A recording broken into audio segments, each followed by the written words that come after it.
This is a presentation of the Oklahoma Sports Network. Any other use of this telecast or any pictures, descriptions, or accounts of the game without the Oklahoma Sports Network's consent is prohibited. It may not be reproduced or retransmitted in any form, and the accounts and descriptions of this game may not be used without express written consent.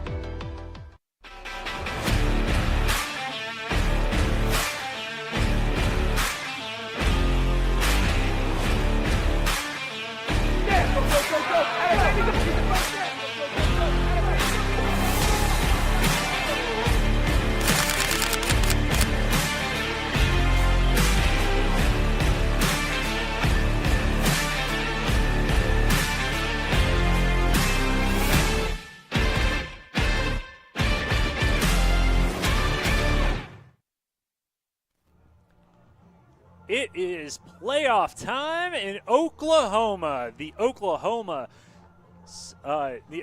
Secondary Schools Athletic Association, OSSAA, high school football playoffs begin this week, and tonight here on the Oklahoma Sports Network, we have a 5A first-round matchup between the undefeated Elgin Owls and the 7-3 Piedmont Wildcats here in Elgin, Oklahoma, on the Oklahoma Sports Network.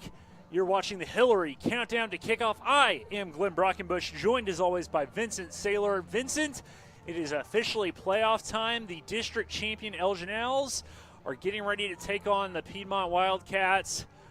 You've played in games like this before. You were a high school quarterback, college quarterback. What's going through your blood and your mind during moments like this before games like this? Well, I mean, this is definitely a different atmosphere. It's playoff atmosphere, win or go home. So obviously we're at home, so that helps out a lot. A little bit of a different day today because there was no school today, so try to keep everything as normal as possible for the boys. But hey, it's a lot of fun. You want to get in these type of games. You want to play these big-time matchups. It's going to be a very good football team that we're playing tonight. Running that flex bone, so it's going to be a little bit of a different offense to face, kind of difficult to prepare for, but I think we're up for the challenge. And if we can win this one, we get to come right back here next week. We'll keep up with some scores throughout tonight. We also have Joe Abshire with us tonight on the call down from the sideline, so we'll reach out to him every now and then. Joe, you're down there now. Kind of tell us what's going on down there and kind of what you're seeing and what's the atmosphere down there. Man, to be honest, a lot of staring back and forth. I think these guys are about ready to rumble, and looks to be a good contest tonight for sure. Can't wait for it. Thanks. And like I said, we'll have an interview with Coach Chalmer Wyatt probably sometimes here in a little bit, and really looking forward to this one tonight. Want to also thank our playoff sponsors. With playoffs comes a new set of sponsors potentially because of the way OSSAA runs and operates. Got to pay for each of these games, and to allow you to keep getting these games free, we want to thank our playoff sponsors, Larry Bush, running for State Senate District House number 32, Robertson Therapy Services since 1995. Yours truly, Vincent Saylor, State Farm. We also got K5 Overhead Doors. Call them today at 580-695-0580. And Rowan and Robertson Pediatric Therapy. Rowan and Robertson are actually looking for some therapists right now, so if you have any opportunities and have a degree in that area, reach out to those guys and see if you can maybe hook up with them and get a job with them. So we'll give them a shout-out throughout the night as well, so we want to thank them a ton for allowing this atmosphere and allowing you to continue to watch these games for free on the Oklahoma Sports Network. Well, that is a mouthful, Vincent. Yes. So yes. Thank you, Vincent, for all of that. Thank you all of our sponsors for pitching in, especially during playoff time. We will be right back. You're watching the Hillary Countdown to Kickoff on the Oklahoma Sports Network.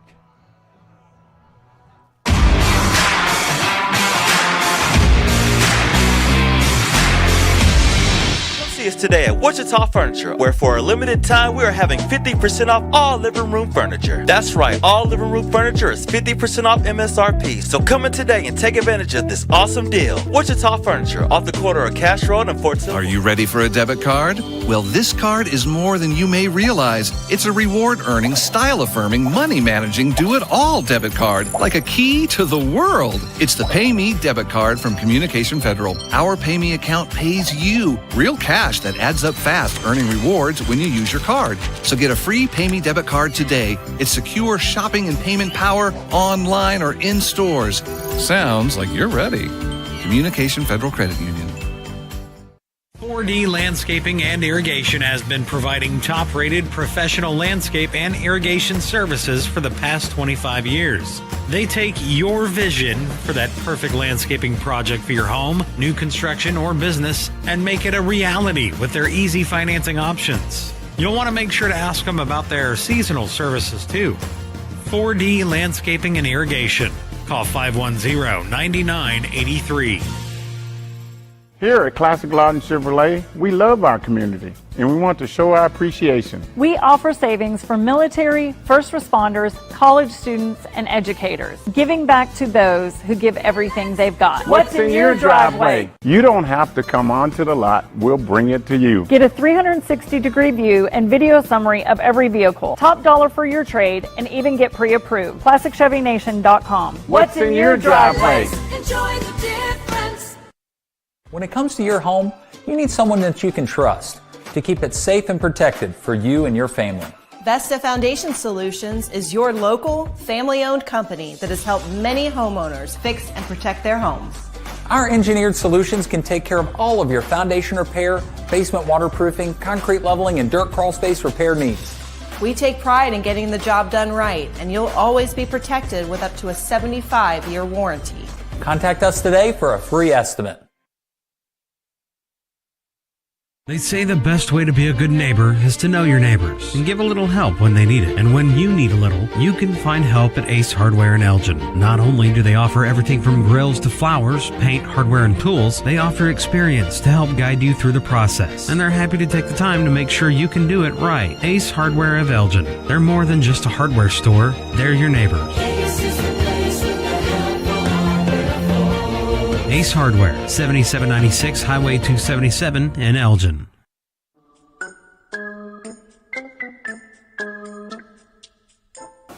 Are you ready to find your dream home? Let's find it together. We can help you find that perfect home and walk you through the buying process. Or maybe you just want to sell your home. We can help with that too. Hi, I'm Pam. And I'm Barry. We've been helping buyers and sellers for 21 years. Together, we could help you sell your home. We're not bragging, we're just applying for a job.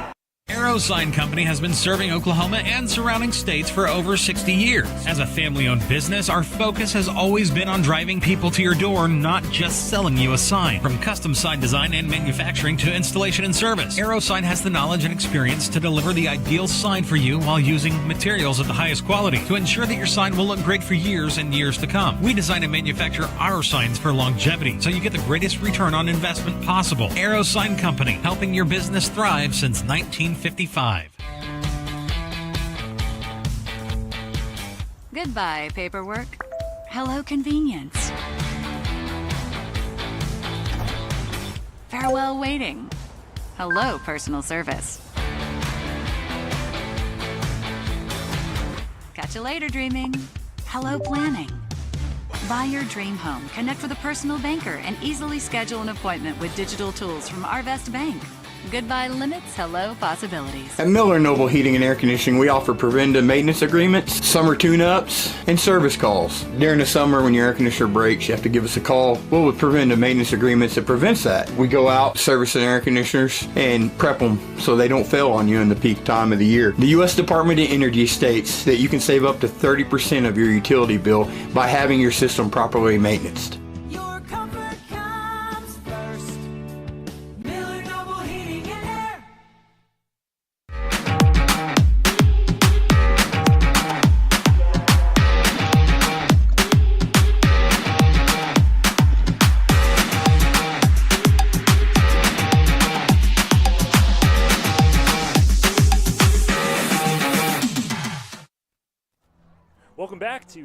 Welcome back to Elgin Owl Football Stadium, the Nest, as it is commonly known, or is it the Nest or the Roost? What do people call it? Okay, welcome back to the Nest here in Elgin, as the Elgin Owls ranked 4th in the AP poll, get ready to take on the Piedmont Wildcats, who I believe were ranked 9th this past week.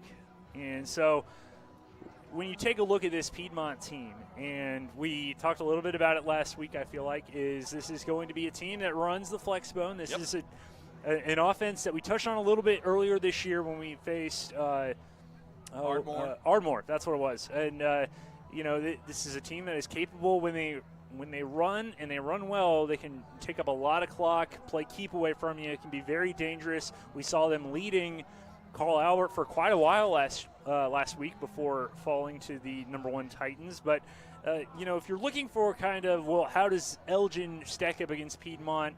What are kind of some of the common threads? Well, turns out 3 of the Wildcats' first 4 opponents of the season are teams from this district, teams from Elgin's district. So they start off the season against Noble, a team that Elgin beat handily, and Piedmont beat them 52-26. They beat El Reno at El Reno 14-6 the second game of the season, and then they beat Duncan 54-3. They started off the season with 5 consecutive wins, did Piedmont. Then they lost to Guthrie 35-0. They beat Lawton Eisenhower, beat Shawnee in their last 2 games of the season were losses to Bishop McGinnis 19-14 and the aforementioned Carl Albert 38-24. So this is a good team. I know that everyone is wrapped up in Elgin Al fever here, and rightfully so. Yeah. But this is for anyone who thinks that this is no cakewalk. This is a top 10 matchup in the first round of the playoffs. This is about as tough as you could ask for a district champion. Yeah, I mean, when you look around the state at kind of these first-round games, this is kind of one that a lot of people circled as one of the premier matchups in round 1. Think about it last year. I mean, 5A2 swept 5A1 of 1 through 4 seeds. So, I mean, this is not going to be a cakewalk, like you said. I mean, it's probably, outside of Midwest City, probably the best team we've played so far this year. I know we've said that the last couple weeks, but our schedule was backloaded. So, like I said, very similar to Midwest City in the way that they play. Like I said, heavy ground game, a little bit different of an offense with that flex bone, so we're going to have to obviously maximize our possessions. But it's one that we can win.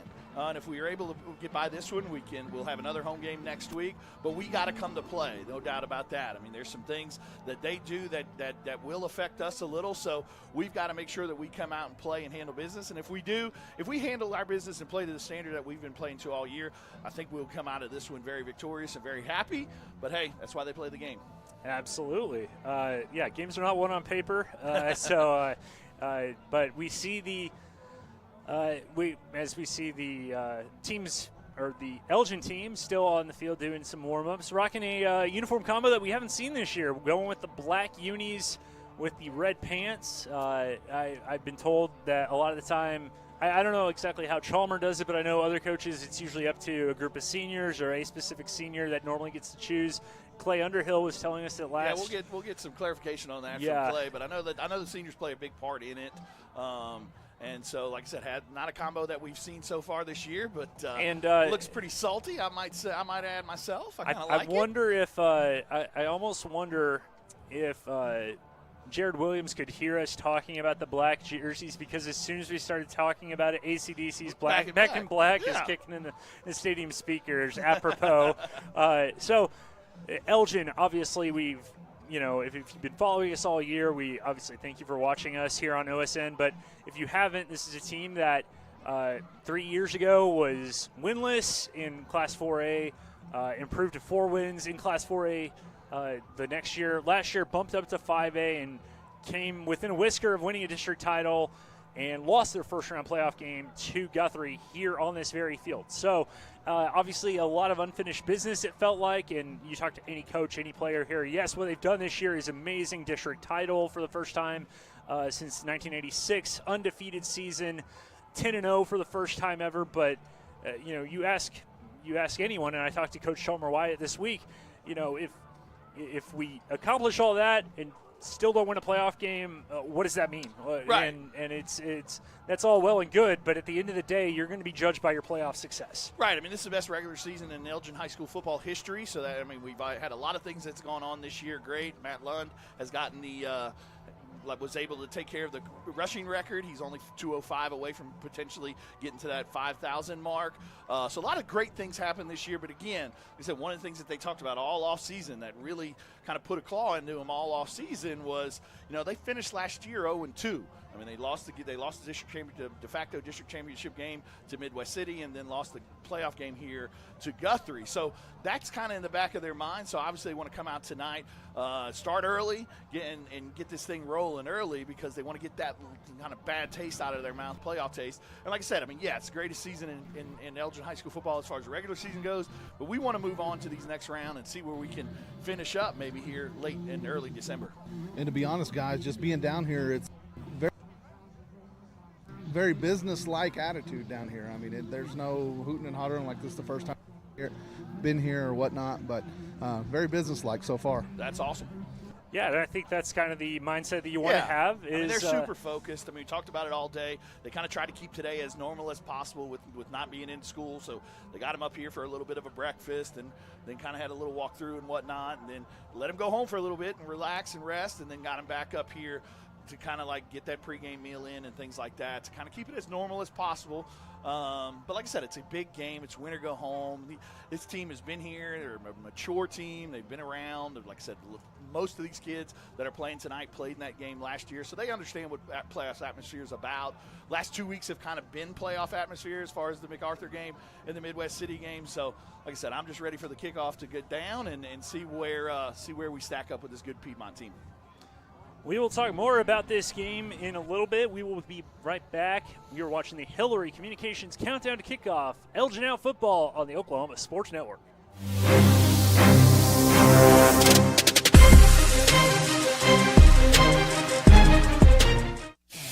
Are you looking for more than just a job? Barres Foods in Lawton offers a career with a competitive starting wage, opportunity for advancement, life and health insurance, including medical, dental, and vision, as well as 401k retirement plan. At Barres, you can be proud of a company that gives back to the community. But most of all, you can take pride from making a quality product. Barres Foods, making the best tasting hot dogs and smoked sausages, the food America likes to eat. So come be a part of a winning team and start your path to success today. Becker Raybon Funeral Home has been serving the funeral needs of Southwest Oklahoma since 1940 and is owned by the Raybon family. We believe family ownership makes a great difference in the care and service your family receives. Their staff is eager to find ways to assist you. Whether it's with live streaming or benefit assistance, we can help. When it comes to measuring personal levels of service, there are other funeral homes, and then there is ours. Becker Raybon Funeral Home, 1502 Fort Sill Boulevard. Bank First is uniquely Oklahoman, deeply rooted in over 50 communities statewide. From those roots, our investment in education springs forth, helping to raise the Oklahoma leaders of tomorrow while providing financial strength to the business leaders of today. That's the kind of loyalty that helps entire communities thrive. Bank First, loyal to Oklahoma, loyal to you.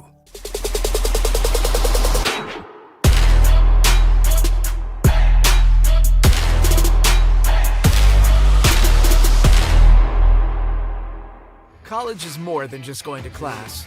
College is a journey. It's meeting new people and making new friendships that will last a lifetime. It's learning from professors who care about you and your success, and finding out it can be really fun and rewarding.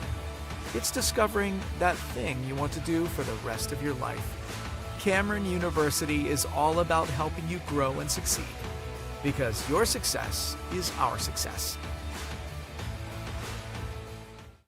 Scott's House of Flowers in Elgin has been proud to serve Elgin and the surrounding area with a wide variety of flowers and gifts for all occasions. Come see them for great gift ideas, including the exclusive Tyler candles. And who couldn't resist Sweet Shop USA, featuring handmade grand truffles. Scott's House of Flowers, just off Highway 277 in Elgin. Delivery available, or stop by for easy pickup. Phone 492-4880. Scott's House of Flowers. At Firehouse Subs, a portion of every purchase helps provide life-saving equipment to first responders across the country. So at Firehouse Subs, we don't just make subs, we make subs that are big, bold, and craveable. We make our subs differently because our subs make a difference.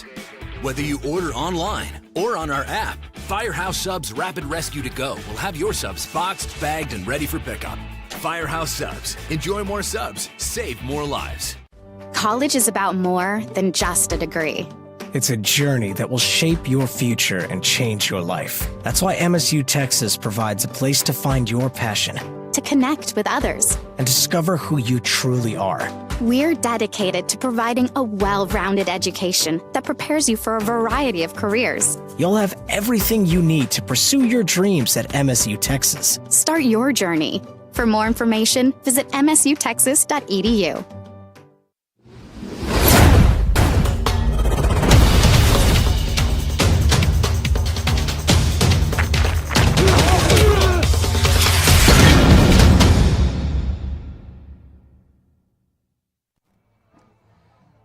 We are back on the Hillary Communications countdown to kickoff. Hillary Communications, always innovating because every community matters, providing top quality telephone and internet service. Visit their website at hillary.com. That's HILLIARY.com.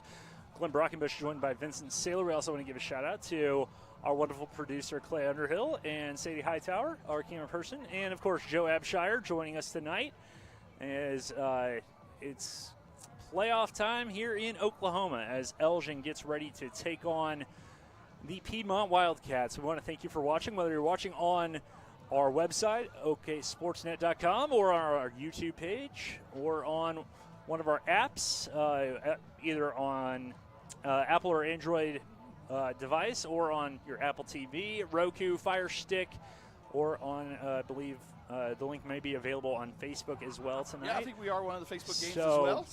And, of course, OSN has plenty of different channels of our different kind of home teams that are playing playoff games tonight. But we welcome you to watching this game. And we want to give a special shout-out. I already talked to Jared Williams tonight, who said that they've got family watching in Chicago and in Jacksonville, Florida tonight. So we thank you for watching this game, wherever you are. Yeah, wherever you are. Even if it's right here in Oklahoma and you just were like, you know what, I'd rather be indoors where it's nice and warm. It is a little chilly out here tonight, as I know. Here's the weather from our great producer, Clay Underhill. 54 degrees, light wind tonight coming in from the east, so we'll keep an eye on that. It's supposed to stay kind of low 50s tonight. We'll kind of see how that affects. Don't really expect too much wind. As we look at the flag, it's blowing straight down. Okay. And it's perfect playoff football, guys. Perfect. Yeah. No, I mean, like I said, in those 50s, not too cold, not too warm, and like I said, wind shouldn't be a factor either. So, like I said, it probably won't matter for them as much as potentially us because they like to keep the ball on the ground, but could make a difference as we move forward potentially. But let's go ahead and get to those starters. Brought to you by Morgan Stanley, the Orchard Group at Morgan Stanley. Call them today at 580-354-7475. It's going to be the same starters pretty much that we have seen all year, led by the quarterback, number 3, Trace Laura, the 6-foot, 195-pound junior, who has had a great season this year, 28 touchdowns, just 3 interceptions. About 67.5% completion rate. Matthew Lund, aforementioned, nearly 1,800 rushing yards this year.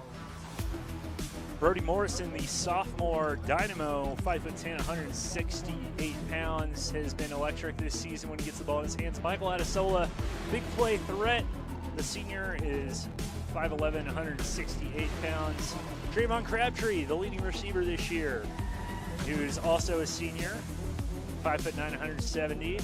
We've seen Adam Eaton, the junior, 6'4", 180 pounds, kind of playing that tight end Y position.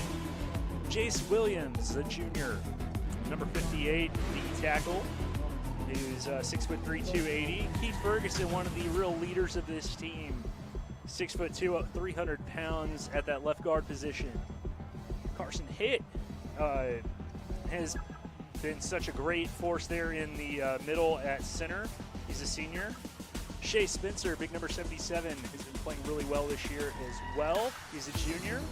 And number 59, Hudson Begley, is a freshman, 5'10", 230 pounds. And the head coach, his 5th year, Chalmer Wyatt. The offense overseen by Adam Castro. All-State coach. All-State last coach. week. Congratulations to him. Talked about that a little bit last week. But defense led by defense coordinator Jack Baker. Got Jack Ainsley at one of the defensive end spots. Jace Williams there taking care of the middle. Shea Spencer on the other end spot with 2 interceptions, pick sixes so far this year. Then you got your inside linebackers. Leading tackler Colin Donnelly has 118 tackles on the year. Last week had 28 tackles in that big win over Midwest City. The other inside linebacker, sophomore Ritson Meyer. Those guys are going to have a big game tonight playing against this flex bone. Outside linebacker Andre Crabtree. Other outside linebacker number 6, Peyton Christensen. Then on the back end, you've got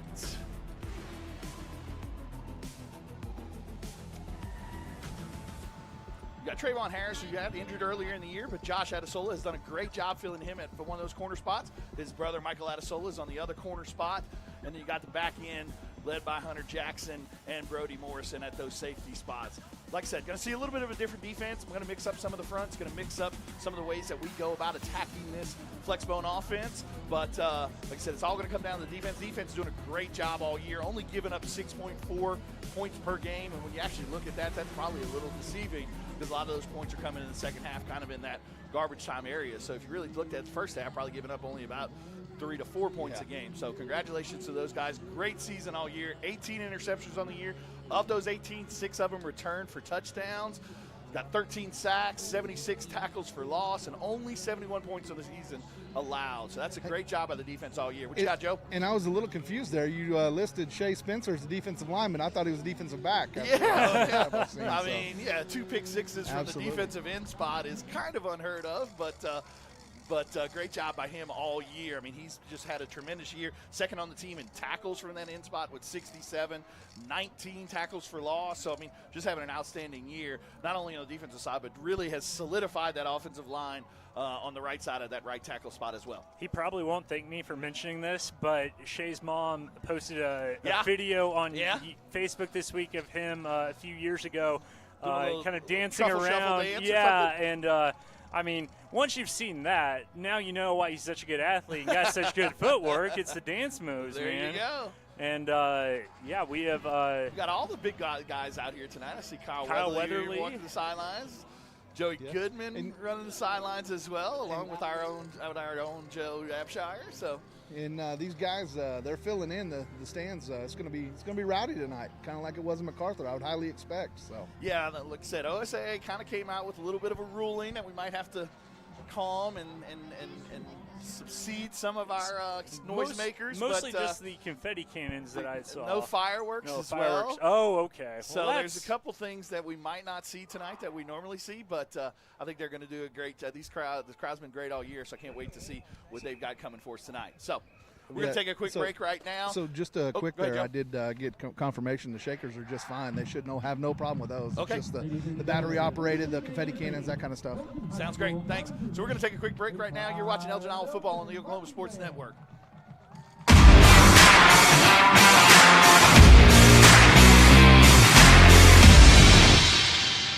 Scooters Coffee, world-class coffee rooted in quality. With 2 locations to serve you, in Lawton and Elgin. Wake up to the amazing aroma of quality, from their hot and iced drinks to blenders, smoothies, teas, to even their great food delights. Or why not try their at-home coffees or coffee on the go? Locally owned and operated, Scooters in Lawton and Elgin. Scooters, rooted in quality. It's real red wine vinegar and olive oil blend. It's called the Juice. And at Jersey Mike's, it adds that jazz to your sub.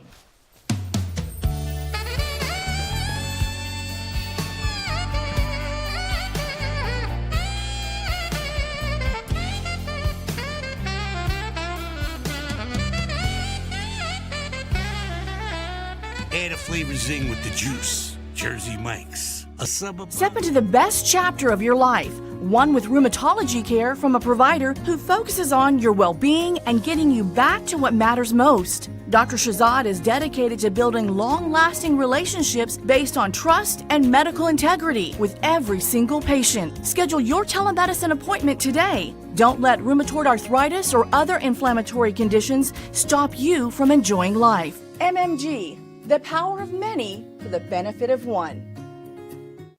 When it comes to your health, you want and deserve the best. You want a hospital with the highest quality scores in the region and one that provides safe, excellent care. Southwestern Medical Center has been a part of this community for 115 years and has a history of delivering compassionate, skilled healthcare to Lawton and Fort Sill. Choose the hospital that has always put the health of this community first. Southwestern Medical Center. Be well. Live well. That's why we're here. Southwest Foot and Ankle Clinic has specialized in the medical and surgical treatment of the foot and ankle for the past 40 years. And they provide all treatments under one roof. From x-rays, radial pulse therapy treatment, to surgical treatments, all with one goal in mind, providing the highest quality medical care with good old-fashioned Oklahoma compassion. Call to set up an appointment today. Southwest Foot and Ankle. 580-357-8720. Lawton's newest hangout, 5370 Northwest Cash Road. A family-friendly atmosphere featuring their award-winning pizza and calzone, made fresh daily from their secret family recipe. With handcrafted burgers, wings, appetizers, salad, and homemade desserts, including deep-fried banana pudding. Come hang out with us. The Hangout, 5370 Northwest Cash Road in Lawton. Sidelined by surgery, illness, injury? Valor Physical Therapy can help. At Valor PT, our skilled therapists create a rehabilitation program individualized for you, with education and encouragement each step of the way. Whether it's sports or the activities of life, let Valor get you back in the game. Start now at 405-265-6449. No referral needed. Mention Oklahoma Sports Network and get a free t-shirt at your first appointment. Come see us today at Wichita Furniture, where for a limited time we are having 50% off all living room furniture. That's right, all living room furniture is 50% off MSRP. So come in today and take advantage of this awesome deal. Wichita Furniture, off the corner of Cash Road and Fort Sill Boulevard.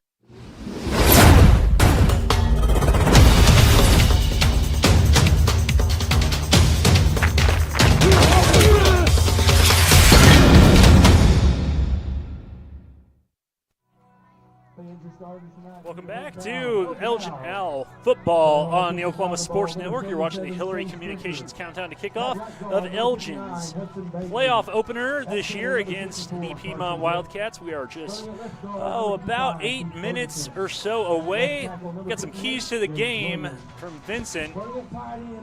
Yeah, on the defense, we got to stop number 10. That's their big fullback. They're kind of running in that flex bone spot. They love to get the ball to him when he gets going downhill. He's pretty effective there. He he calls himself the Hammer.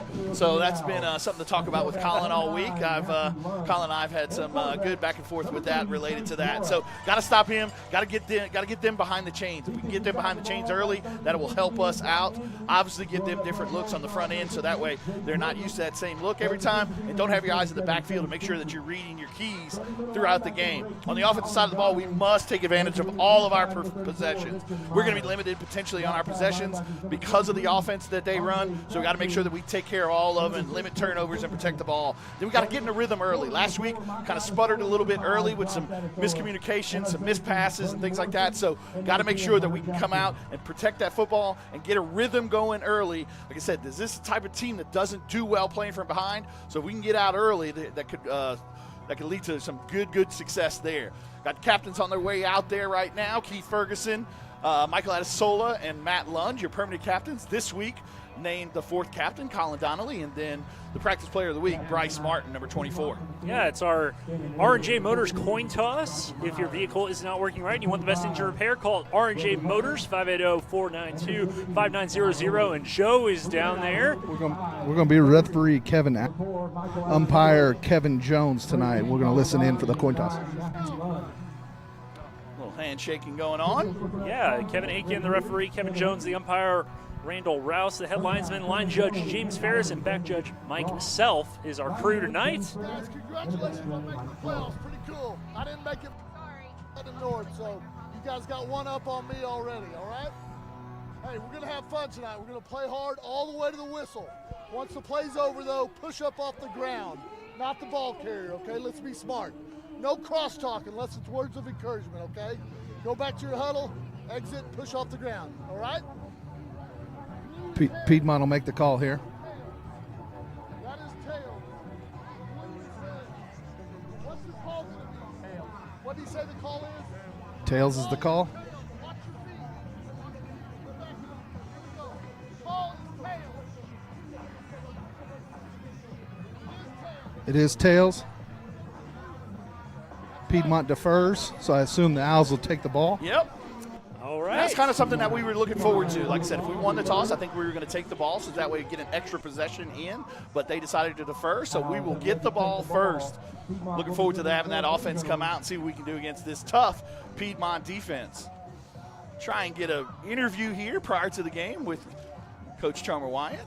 Joe's making his way over that way right now. Yeah, the coaches making their way down the sideline. We already saw Orrin Forsyth and Adam Castro make their way up to the booth. Coach Wyatt, member of the last All right, team. we're gonna go to Coach Chalmer Wyatt. Right, Coach. What are you thinking tonight? What do you think about this crowd? What do you think about this football game? Man, this is what it's all about. This is why we've worked since June, man. Great night to be in Elgin. I'm excited to watch our kids play. Good luck. Awesome. So head coach Chalmer Wyatt, 26-22 as a head coach, second straight year in the playoffs. 18-3 over the last 2 years. And OSN that coach of the year last year. Making a good case to potentially go back-to-back with that one. Andre Crabtree bringing out the no-quarter black flag this week as the defensive player of the week. And here come your 10-0 district champion, Elgin Owls. Woo! Gonna be a fun night. Playoff atmosphere. Stands are filled. Sure, it's loud down there on the field. Joe, what does it look like from your end down there? Absolutely rowdy. These fans are rowdy. These kids are rowdy. They're ready to go. Let's see if the offense can come on and take things over right away. You've been watching the Hillary Countdown to Kickoff. I want to thank again our playoff sponsors, Robertson & Rower, Robertson Therapy, Larry Bush, K5 Overhead Doors, and Vincent Taylor State Farm. About to get ready for that Wayne's Drive-In kickoff. Joe, you know a little bit about that, don't you? Not opposed to any Wayne's Drive-In kickoffs. Absolutely not. Hey, they're better when they're for Elgin, but we'll take them anytime. There you go. There you go. So the Elgin Owls will receive the opening kickoff. As mentioned, they are wearing their red helmets as they have all year, with the black jerseys and the red pants. Piedmont in their all white with the blue and white trimming. Blue and gold trimming. Gold, yep. So Wildcats. The Wildcats from just outside of Oklahoma City, and. It's a pretty growing community. Yeah, and honestly, I was literally about to say, stole the words right out of my mouth. Kind of, Piedmont is, Elgin is where Piedmont was a few years ago. Yeah. Kind of a growing community that when you tell somebody who's kind of old Oklahoma, they're like, golly, I remember when they were 2A. And you're meaning to tell me they're 5A now and they're winning. Piedmont really kind of made their name a few years ago when they broke Carl Albert's winning streak and had a really good season. They've been pretty consistent since then. Not a world beater per se, but a team that's really tough to play against, especially in playoffs. They went to Midwest City, who was our district champ last year. And when we talk about that offense not being one that can, people think of the flex bone, you can't put up a ton of points or whatever.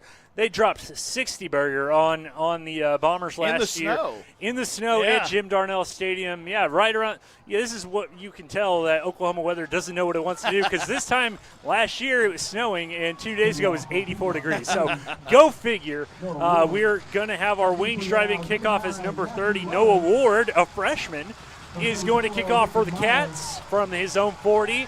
And looks like it's going to be a pooch kick of some sort. Doesn't look like a deep kick. Yeah, he's kind of angling himself, so it's going to be angling to where it looks like it's going to go to Meyer. A Wayne's Drive-In kickoff. Come on, everybody, let's go to Wayne's. Playoff football. You gotta love it as Ward gets ready to kick off and going to angle it, and it looks like it's It's going to be called off and caught. I believe that was Josh Adesola. Josh Adesola.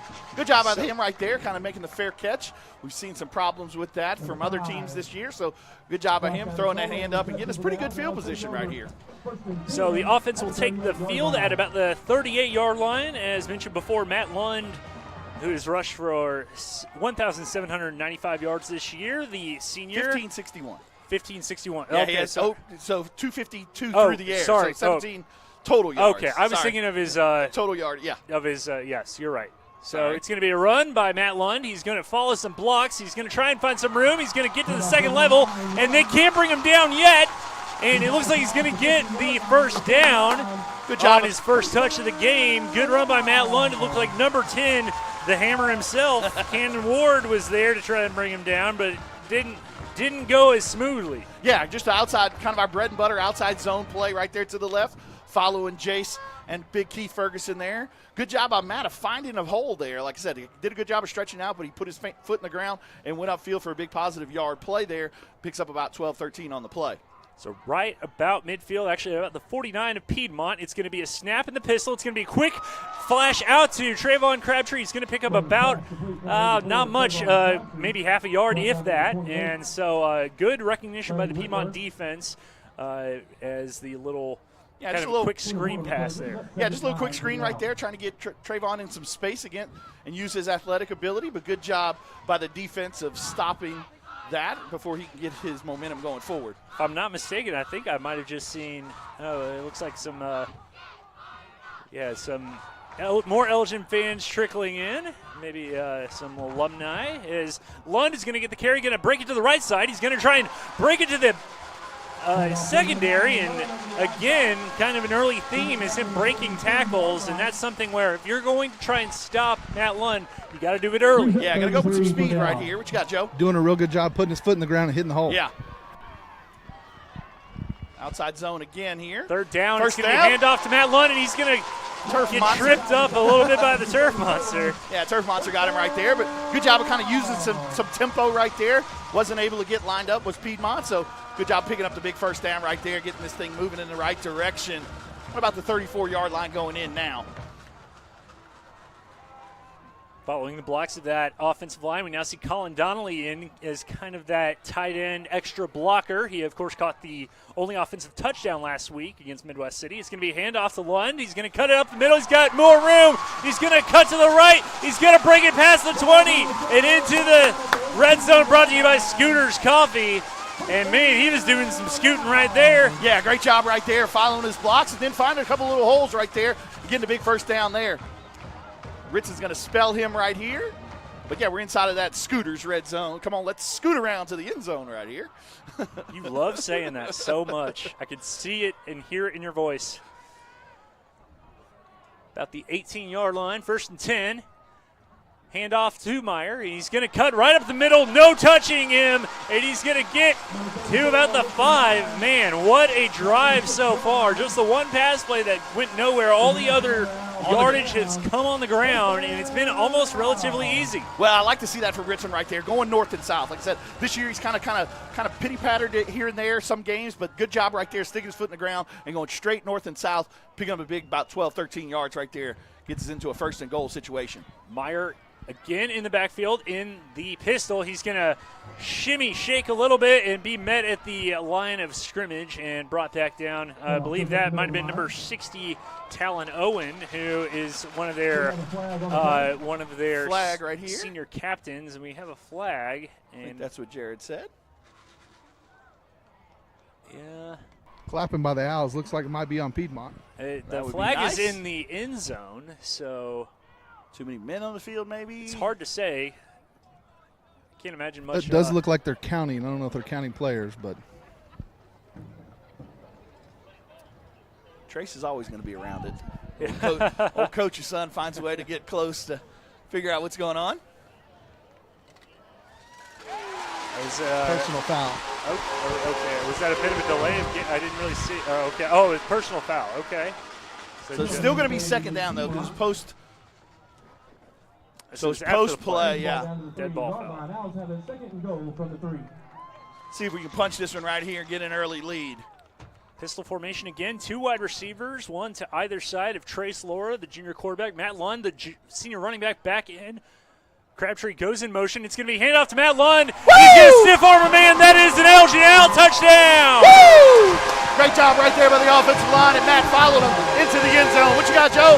Can't ask for a much better way to start the game right there. No, I mean just running it right down their throats. That's what you want when you draw it up right there. Yeah, one of the keys to the game was getting a rhythm early, and that run game really got in that rhythm right there. Great job by the offensive line of really taking control of that line of scrimmage, and good job by Matt Ritson of picking up some positive yards, getting it all on the ground other than that one play. Kick is up and good. 7-0, your Elgin Owls. You're watching Oklahoma Sports Network.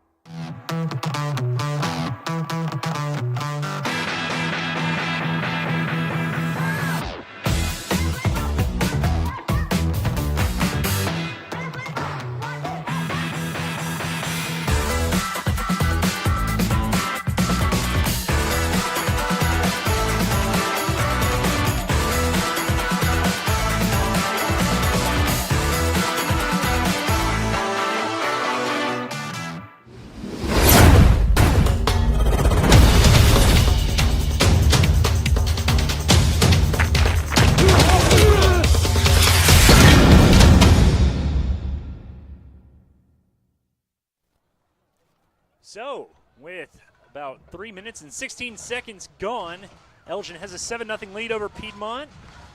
Another Wayne's drive-in kickoff. Come on, everybody, let's go to Wayne's. Yeah, great job on the first drive of the game, getting some momentum behind us and getting that lead early. Good kick there by Gabe. Gabe Dittmeyer going to kick. It's going to be taken at about the 8-yard line, and it's going to be number 4, Ethan Shelton, and he's going to be met by a bunch of L's before he can even make it to the 20. He's going to be met at about the 14-yard line.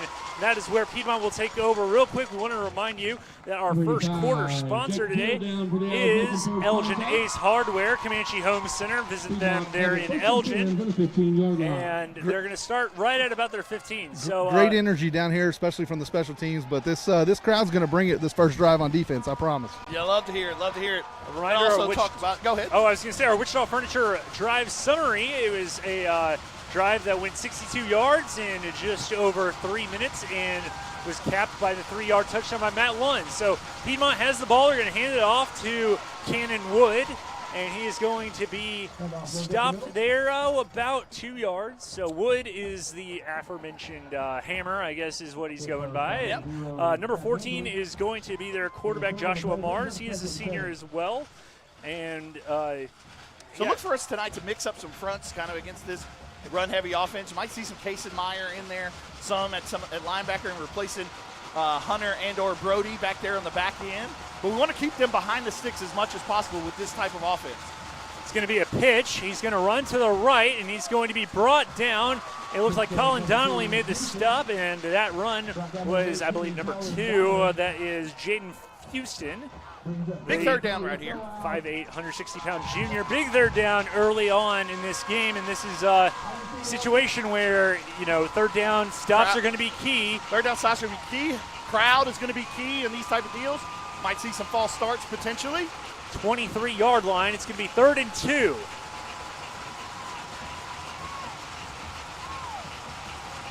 Mars, the quarterback, going to be under center. It's going to be a man in motion, but it's going to be Wood handing off. He's going to be met at the point of attack. You have nothing and like it, says Colin Donnelly. Woo!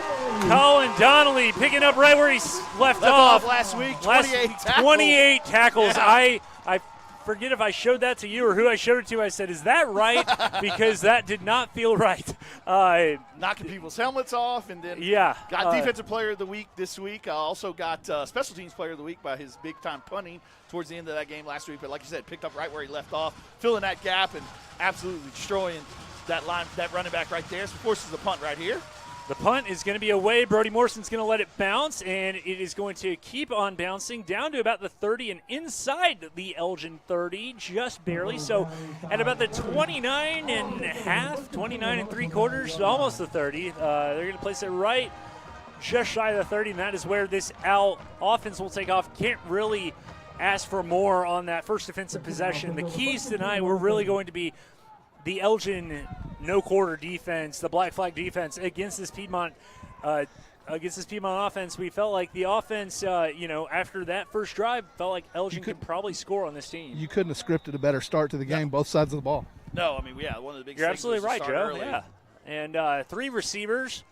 Lund is going to go in motion. He's going to come out of the backfield, catch a pass at about 30. He's going to cut to the middle of the field. He's going to be to midfield and brought down by 2 Wildcats, but not before a gain of 21 yards. Matt Lund feeling himself early on. Yeah, great job of a little swing pass right there. Good job of Trace throwing a catchable ball. Matt gets it on the run in space, kind of cuts it cross field a little, saw some space, and gets up a big 21, I was going to say, there was a big hole. It just closed up a little quicker than you thought, I think, but it was giant. Yeah, got a 22-yard gain there. Sets up another first down. Michael Adesola coming in motion to set up 3 receivers to the left of Laura. Oh, almost saw some motion from Looks like the right defensive end. Right maybe D end, possibly all almost sides jumped. already. Yep. And they're going to call they're going to throw a Lined up in the flag. neutral zone, yeah. It's going to be 1st and 5. Big 60 there on the right end was. That's Talon Owen again, who I already mentioned, who had a tackle and is one of their senior captains. Yeah, just kind of lined up over the ball. And referee was kind of looking at him the whole time. Kind of had his hand on that flag. Kind of knew that he was coming with it. And gets us a cheap 5 yards. It brings up a 1st and 5 right here. Maybe time to take a shot potentially. 43-yard line. 5:59 and counting, just halfway mark in this first quarter. Elgin leads Piedmont 7-0. It's going to be handoff up the middle. It's going to be Matt Lund. He's going to break free, going to have room, and he's going to be brought down to the 30-yard line. Another big run by Matthew Lund. Guys, Shea Spencer came around that hole and absolutely hammered the defensive end. Awesome. Yeah, he's been doing that all year from that right tackle spot. When we run that zone play right there, he kind of is that cross puller and did a good job all year. I ran into Shea's mom before the game, and she was pumped up for this, very confident. We'll say that. Ritson in there this time. 1st and 10 from the 30, and they almost jumped again. It's all right. Call from the sideline comes in to Laura. And too high shell look. It's going to be a handoff to Meyer. He's going to slowly, methodically make his way down and be brought down by Levi Moeller. Yeah, if they stay in that too deep look, I mean, they're going to have to probably make an adjustment to get more people in the box. Because they stay in that too deep look, we're going to be able to run the ball all night. And sometimes those 5-yard gains on first down don't look like much, but, man, that makes your life a lot easier. Absolutely. It opens up the whole playbook for you here on those 2nd and mediums. 2nd and 5, 25-yard line. Just under 5 minutes remaining in the first quarter. It's going to be a quick dump out. It's going to be caught by Adam Eaton, and he's going to have the 15-yard line and a little bit more inside that Scooters red zone. Adam Eaton, the junior tight end, with a nice pass. Similar play to what we saw Colin Donnelly score on last week. They don't throw to that tight end Y position a whole lot, but when they do, it seems very effective. Yeah, it's just like a little Y kind of out right there. Get it to him in space. Hope that your outside guys can block, and Trayvon and Mike have done a great job of that all year, and Adam was able to kind of pick his way through there, get another first down, to get us inside of that Scooters red zone. And once again, we're going to have kind of a 2 tight end look. Stacked receivers, 2 of them on the left, and it's going to be a handoff. Meyer is going to have room, and he's going to have an Elgin touchdown. Great job on the counter play right there, following his blockers into the end zone. Touchdown Owls, 13-0. Woo! Those 2 came around the corner with almost nobody to block. They just walked in with him. I'd get out of those 2's way too, though, wouldn't you? Great job by the offensive line so far, taking control of this game. Big 13-0 lead right here early in the midway through the first quarter. Dittmeyer's kick is up, and it is good. Our score with 4:18 left to go in the first. Elgin 14, Piedmont nothing. We are watching Elgin Now football on the Oklahoma Sports Network.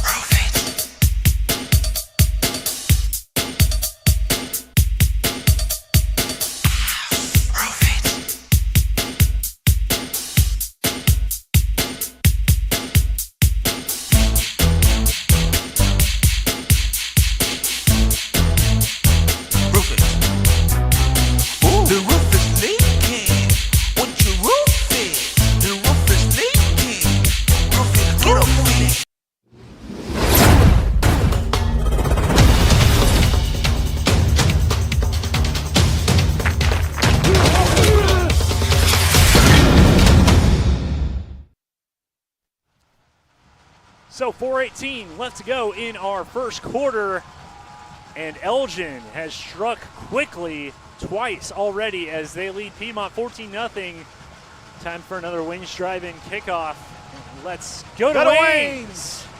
Gabe Dittmeyer going to kick it toward a little bit to the left side. It's going to be taken at about the 30. Good return, and he's going to pass Dittmeyer. And he's brought down. Ball's out. Ball's out of bounds. So Piedmont will retain possession and probably in Elgin territory after the ball got popped loose. It looked like that was Shelton again with the return. So it's going to be right around midfield is where Piedmont is going to have the ball. And another Wichita Furniture drive summary kind of about that. About 70-yard drive there, mostly on the ground again, other than the quick little swing pass out there to Matt Lund, but capped off by the big touchdown run by Ritson Meyer. Yeah, we also and the little tight end screen as well, so sorry about that. Yeah. Trace is off to a really good start tonight, completing all of his passes, and gives us a 14-0 lead.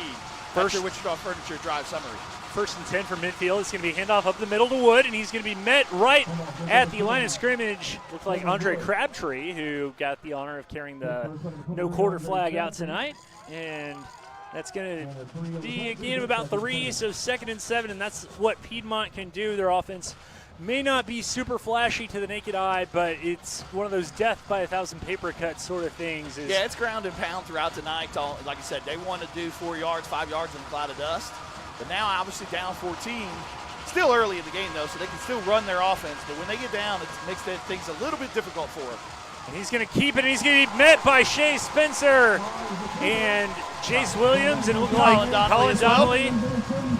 Quarterback wanted no part of keeping that. He was hoping to pitch it the whole time. Yeah, they run it a little bit different than some. It looks like it's almost predetermined to them. I don't necessarily know if he's reading the dive or not. But kind of watching him in film a little bit this week, it looks like it's predetermined whether or not they're going to pan the dive or run the pitch. Mars. Another big third down right here. Back in at quarterback again. Tyson Benford kind of at one of those wing backs, as well as Houston. And it's going to be kept by the quarterback. He's going to hand it out to Benford. He's going to be met by Michael Adesola and brought down. Minimal gain. That's going to bring up another 4th down for the Black Flag defense. I would suspect that they'd go for it on Elgin's side of the football here. Yeah, I think on this side of the ball, they're going to go for it. Already down 14-0. Going to be 4th and medium. Big play right here for the defense. Want to give a quick shout out there to Paisley Landers. Hope she's feeling better. Unfortunately, she's not able to be here tonight, but she's at home watching, so get better, Paisley. It's going to be 4th and 4 from the 44-yard line. That Elgin crowd and counting. Loudest it's been all night. Smart crowd. Man in motion, going to be handoff up the middle. No, it's going to be kept, and he's not going. Oh, man, it is going to be tough to tell at that spot. Second effort, he might have picked it up. It's going to be very, very Joshua close. Mars looked like he didn't have it, but then the ball came out at about the 40, and they're going to give him the 1st down just barely, much to the chagrin of this crowd. But, yeah, it was close, and, of course, no replay in high school football, no challenging. It was going to be close either way. Well, good second effort by him. Kind of, like I said, looked like he was a little bit short, but as he was going, reached the ball out. Good job by him of knowing where the sticks were and putting it out just far enough. So that is going to be the first down of the night for Piedmont under the direction of head coach Jeff Hall. Keenan Kellett, their offensive coordinator. It's going to be a handoff of the middle to Wood. Good job, Andre, right there. Get maybe a couple of yards. You know, we mentioned, when Joe was down there during the coin toss, we heard the referee kind of mention, the sportsmanship. Yeah, that was a great job by that referee. Yeah, I haven't been down to too many coin tosses to hear them kind of specify that. But, of course, we've seen, heated contests. It's still playoff football. Oh, yeah, no doubt. Absolutely. Yeah, no doubt. I mean, but it was good job by him of kind of explaining to everybody, look, he's off the ground, not off the player, and some of that stuff. Benford in motion, going to be kept by Joshua Mars, and he is going to get a couple more yards down past the 35. Defense is doing a good job, though, of making them earn every single yard. Kind of one thing that you want to see. Like I said, even though they were running offense, they've been able to pop some big runs, but the defense is doing a great job of reading their keys and staying at home. Like I said, on this type of offense, one player has the dive, one player has the quarterback, one player has the pitch man, and they're doing a good job of sticking with those and not keeping their eyes in the backfield and trying to see which one has the ball. Just play your man. Could be the last play of the quarter here. Yep. 23 seconds and counting. 3rd and 3. And it is going to be up the middle. He's going to be met by Colin Donnelly. Who else? And that will likely be our last play of the first quarter. Nail. He got Which one hammered. are you? You could hear it. You could hear it. That was quite the hit from Colin Donnelly, and that will be our last play of the first quarter. So, we're through one quarter here at Elgin Outfield. Elgin leads Piedmont 14-0. You're watching Now Football on the Oklahoma Sports Network.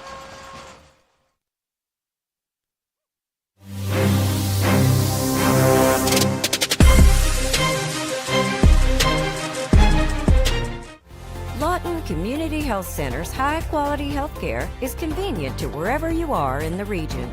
We're here for you, whether it's our main clinic on Southwest Lee Boulevard or any of our other locations in Lawton.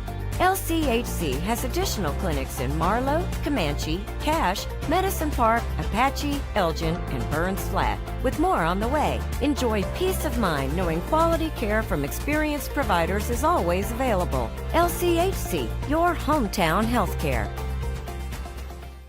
Come see us today at Wichita Furniture, where for a limited time we are having 50% off all living room furniture. That's right, all living room furniture is 50% off MSRP. So come in today and take advantage of this awesome deal. Wichita Furniture, off the corner of Cash Road and Fort Sill Boulevard.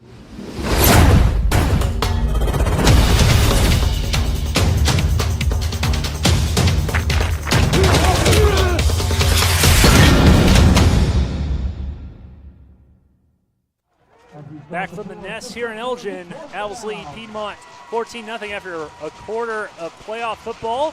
The Wildcats have a 4th and 3 from the 33-yard line. Big play to start this second quarter. Man goes in motion. They're going to throw it to him, and he's going to have it, and he's going to be brought down. Houston is, and not before he gets the first, maybe. We don't know. I think forward progress, they're going to say. Forward progress looks like it's going to have it.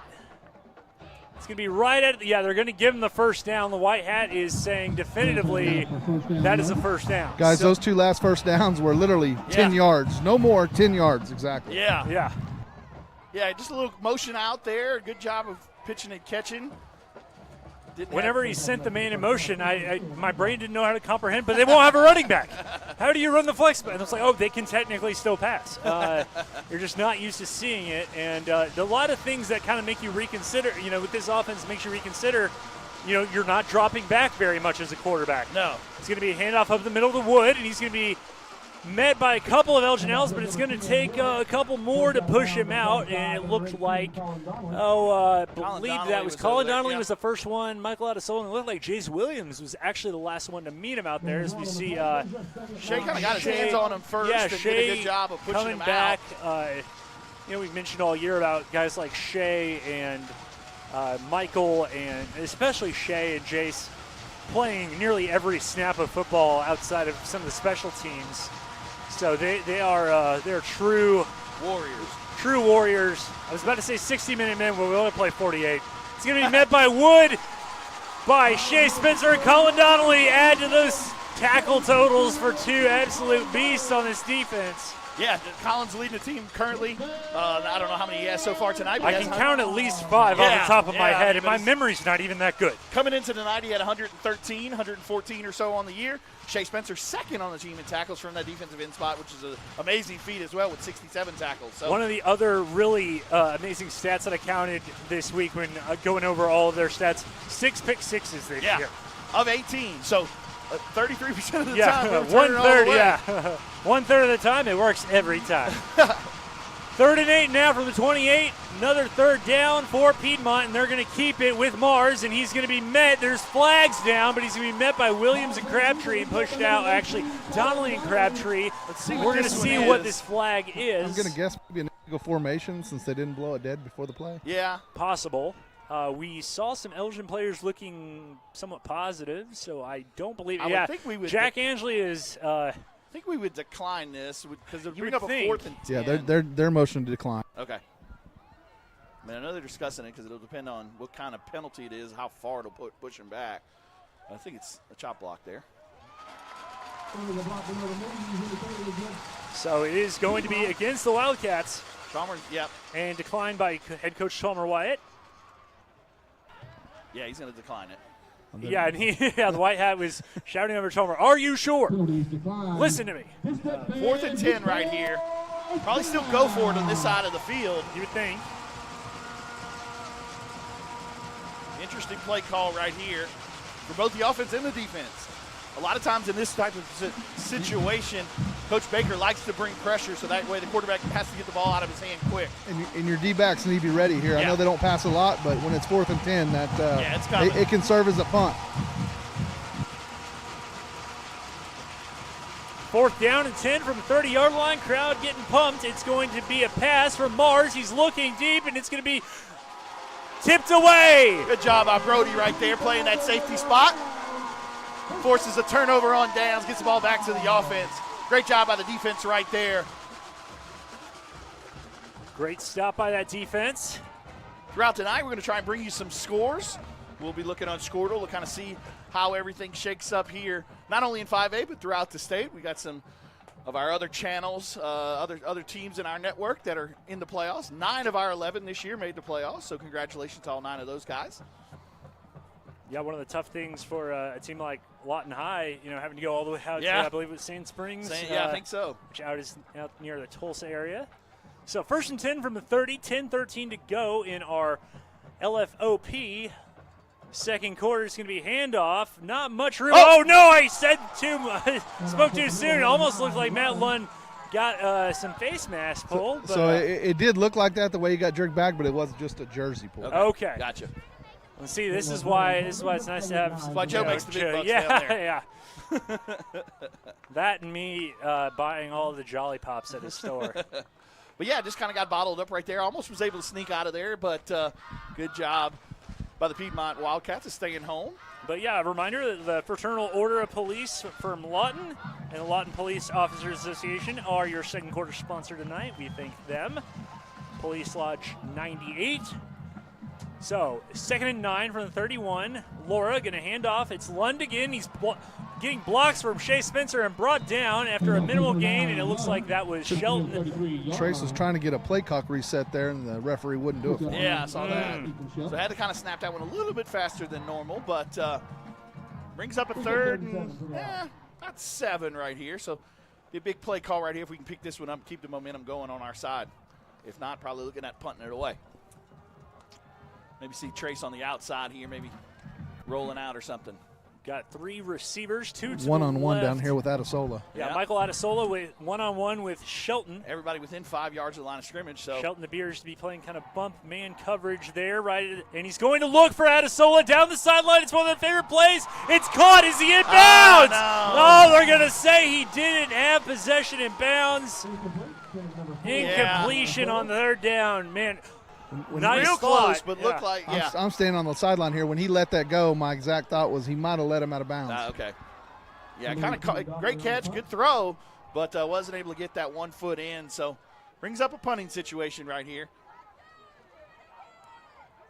So the punt from Colin Donnelly, and I believe that is going to be Houston. Back to receive at about his own 35, and it is going to be punted away. Good punt by Colin. It's going to be waved off by Houston and caught at his own 37-yard line. Flag back here, roughing the punter. Oh, wow. Roughing the punter. They are going to call contact with the punter, and they're. So let's see if it's a 5 or. I don't think there is a 5 in high school. So that's going to be an automatic. That's going to be a first down. So get the offense back on the field. Good catch right there, Joe. Man, good eye, Joe. Yeah, didn't see that one at all. Good, like I said, got away a good punt, but ran into him, so it's going to force. Going to force us. No, not force us, but it's going to give us a first down. And guys, I noticed the chains moved, so they're going to have a little bit of issue here with where exactly to spot the ball. Yeah, they started to move prior to as soon as the fair catch was caught. Still going to give us 15 yards here. It's just a matter of where it's going to be. Where the 15-yard ends. Joe, looking up into the stands and things like that, on those 3rd and 4th downs, what's it sound like down there? The fans have come out tonight. Elgin's here. The town of Elgin is here, and they're supporting these guys. And, man, special defense on defense. Defense is where you hear it the most. Yeah. Well, that's smart by the fans. You don't want to necessarily do it when the offense is on the field. Oh, so it's going to be posts. What is this? After the play? And Elgin fans, just a reminder, please stay off the rail. Be respectful of all of our patrons. So this is interesting right here. So they're going to say that it was post change of possession. Oh.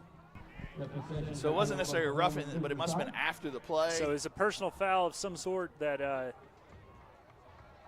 still. So it's going to be tacked on after Piedmont got possession. Yeah. So they are going to be down at about their 18-yard line. Interesting. I don't know if I've ever seen anything quite like that. No, so it must have been, like I said, after the play. It must have not been a running into the kicker type deal. It must have been some sort of personal foul after the play, and that led to Superintendent Mraz out there on the field getting the flag for the referee. Was able to join us this week on the podcast. Thanks, Nate. Hunter Jackson moving out to the far side, and they're going to hand it up the middle. There's some room, and he's going to be not brought down. Wood traveling all the way out to almost the 40-yard line, so a gain of almost 20 yards by Cannon Wood. Yeah, that's what happens sometimes when he's able to get in the open field. He's a big, strong runner, but also he's got some speed, and when he gets in the open field, he likes to feast on some of those smaller defensive backs and things, and first time he was able to get loose tonight. 19-yard gain by the senior, number 10, Cannon Wood. It's going to be first down, and it's going to be kept by Mars. He's going to have some room, but only for a little while as he is met by a whole bunch of Owls. Parliament. Yeah. So, yeah, it brings up a second and medium here. Like I said, a little bit of momentum on their side right now. They're kind of finding some holes in that defense and exploiting them a little. Let's see if defense can bend their back right here, though, and come up with a big stop on second down, force them into 3rd and long. 2nd and 5 from the 42-yard line. 7:40 and counting to go in our second quarter, brought to you by the Lawton Fraternal Order of Police. So it's going to be man in motion. It's going to be handoff to Wood, and he's going to be met right at the point of attack. Look like Shea Spencer, Jack Angeli, and Jace Williams. The whole defensive line essentially was there. Yeah, good job by Jace right there, clogging up the middle and kind of reaching out with that one arm. This is a big down right here to keep them on their side of the field. They might punt on 4th down. Right. They got a little bit of momentum on that last drive on the defensive side of the ball. Was able to get a stop, so might decide to punt it away right here. So big play, especially if we can get them to no yards or a lost yardage play.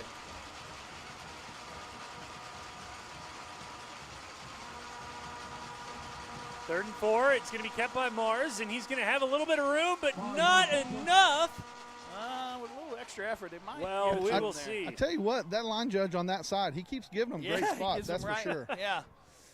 No wonder they keep running that side of the field, no matter if it's short or not. Right. I wish I had had him as like a college professor because he seems quite lenient, and it would have been nice to maybe get like a little extra, I don't know if as a teacher if he would be as generous as he's been so far tonight. Kind of looking around the state as far as 5A scores go. Coweta's up on Collinsville 6-3 in the second quarter. Del City up 13-0 over Pryor. Bishop Kelly up 14-0 over McAllister. Claremore 10, Sepulveda 0 in the second quarter. We'll catch up with some more here in a little bit. It's going to be a handoff up the middle, and not much doing there, although they Bishop McGinnis up 14-0 over Midwest City there in the second quarter. Carl Albert only up 14-7 against El Reno. Yeah, and Guthrie 21-7 over MacArthur. That's correct. Recap of all the 5A games going on right now. Yeah, other games in our network of teams and channels. Walters leads Moreland 6-0. Lawton trails Sand Springs 29-0 early in that one. Big second down play right here. Mars sends another man in motion, and it's going to be a pass, actually. The lefty is going to heave it towards the sideline. It's going to be tipped away, almost picked off as Josh Adesola knew it was coming. Yeah. He might have been a little more ready. Hunter Jackson and Mike Adesola both had that chance at it. Granted, you don't want to not touch a pass, but I think if that doesn't tip any fingers, Adesola might have that one. Yeah, but good job of Hunter on his coverage right there, and brings up a 3rd and long. Again, kind of in that, we'll see what they decide to do. If we can stop them to no yards or maybe even a lost yardage play, I think they'll punt it away. 5 or plus, I think they punt. Yeah.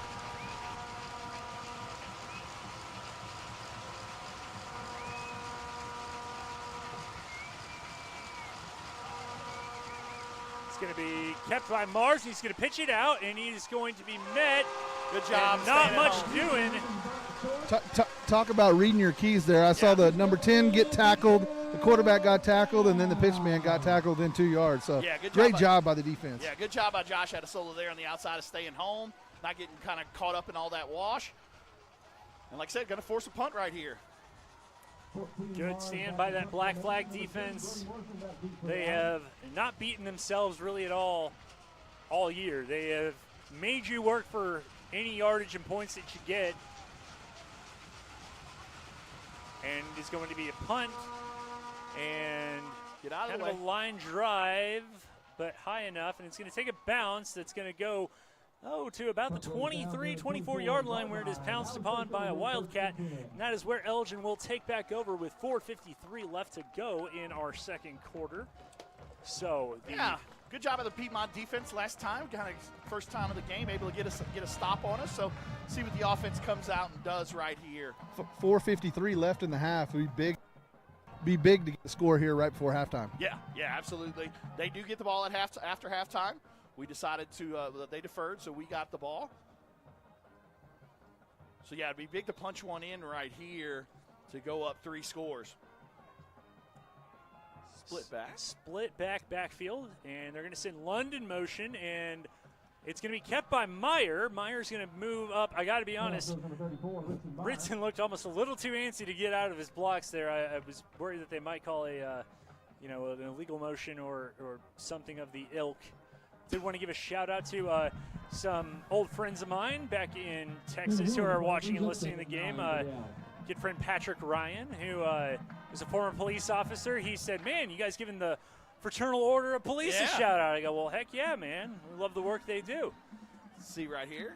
They're going to run a similar play, at least from the beginning, and it's going to be Meyer again. He's going to try and get outside, and again, not much doing. So, no, but Piedmont's made a good adjustment to the running game. On the last 2 drives, like I said, haven't seen some of those holes that we saw early in the game. So they've done a good job of kind of moving one of those safeties that was deep and putting him in the box and having some extra people in the box. 4 minutes to go in this 2nd quarter. Also want to give another shout out to a friend of mine, Billy Gossel, who says that he listens and watches our games when he can on Friday nights. He and his wife just learned they're having their first baby girl next year. So congratulations.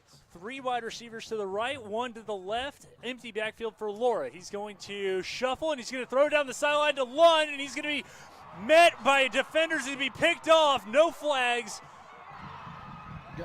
I mean, he got tackled before the ball got there, guys. I mean, I don't know what it looked like up there, but he definitely got tackled. My only real question is, did they determine it wasn't catchable? At that point, catch it. I mean, like I said, Trace probably wants that one back. Kind of predetermined, I think, where he was going to go with the ball.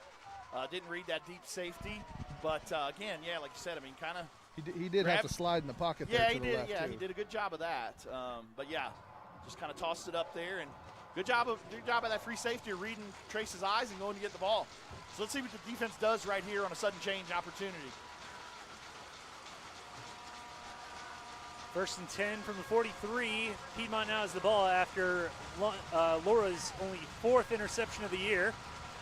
And it is going to be a handoff, and it's going to be kept in the backfield and met by a bunch of L's, and that was first and foremost, looks like number 23, Andre Crabtree, who met number 21, Tyson Benford in the backfield. Important drive for the defense right here, too, kind of like we just talked about with the offense. It'd be important for us to get a touchdown right there. It'd be a great deal to get a touchdown. So obviously if they can get a touchdown right here and then get the ball back after halftime, could make it a 14-point swing and kind of get this thing back into like where they want it to be, kind of a slugfest. So big job on the defense right here to see if we can get a stop. 3 yards minutes and counting. 3-yard loss on the play. 2nd and 13 from the 40. Houston going in motion, but it's going to be handoff up the middle, and he's going to be met by a few Owls, and he's going to be brought down. It looks like number 1 that time. Yeah, number 1 was the running back, and it looked like Mike Adesola and Hunter Jackson were on the tackle of Reed Smith, the 5'10 sophomore, number 1 for the Piedmont Wildcats. Another big third down right here for the defense. 2:28 and counting.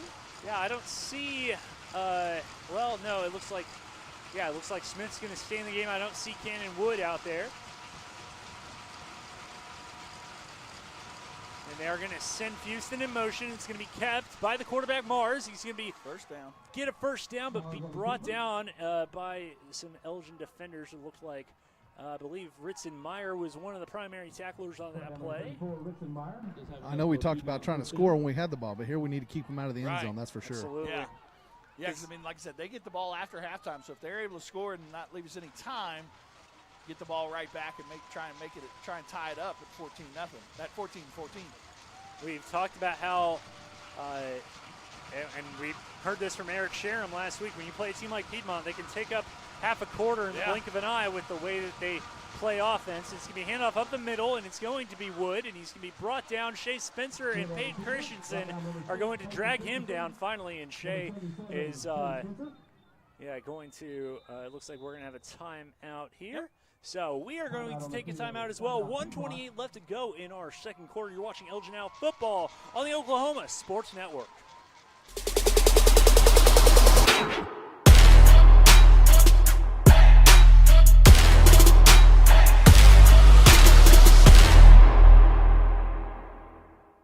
Coast Technology Group helps you feel safe and secure utilizing simple, reliable technology. Allow our team of experts to help you design the right system with high-definition surveillance cameras, cutting-edge smart alarm systems, and thoughtfully designed access control for your home or business. Work, sleep, and play with confidence, knowing CTG is your technology partner. Your job can get dirty. You need a solution. At Waste Solutions, we offer front-end loaders, roll-off containers, and dumpsters for any job, large or small. We also provide residential trash services for Lawton's outlying communities. We've got a solution for small businesses, contractors, construction companies, and everybody in between. We're a locally owned company. 2nd and 5 from the 37. Piedmont is going to hand it off to Cannon Wood, and he's originally met by Jack Angeli, and it looks like Ritson Meyer and Josh Adesola were there as well. Brings up 3rd down. One thing you got to talk about is they're always falling forwards. I mean, that's the some of those 3rd down, 4th down pickups right there at the sticks. They're always falling forward, so it's kind of the referees kind of give them that benefit of the doubt, give them that extra, little bit of rough. It's another thing that's kind of deceptive about this offense is. It might not look like they gain much, but they gain more than you think. It's going to be stopped short, possibly. We don't know at this point. Yeah, again, did a good job of kind of flinging out of that and putting the ball forward, but it's going to be a little short. So this is going to be an interesting. Looks like they're going to call a timeout, which is kind of what I was about to say. All right, so Piedmont will take a timeout, and wait, hold on, or is this the referees taking timeout? Saw some of the Piedmont coaches upset, so they are going to take a timeout. We will be right back after this. Elgin leads Piedmont 14-0. You're watching Now Football on the Oklahoma Sports Network.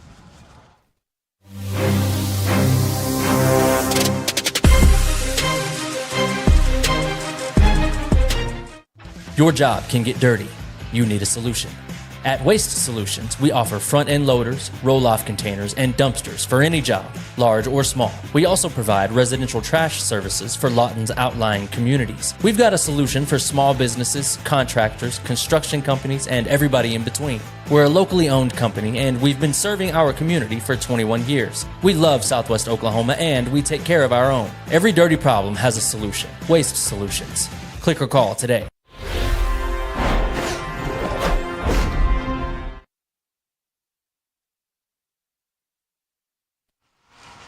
4th and 1, a big 4th down here with 47 seconds left in our first half.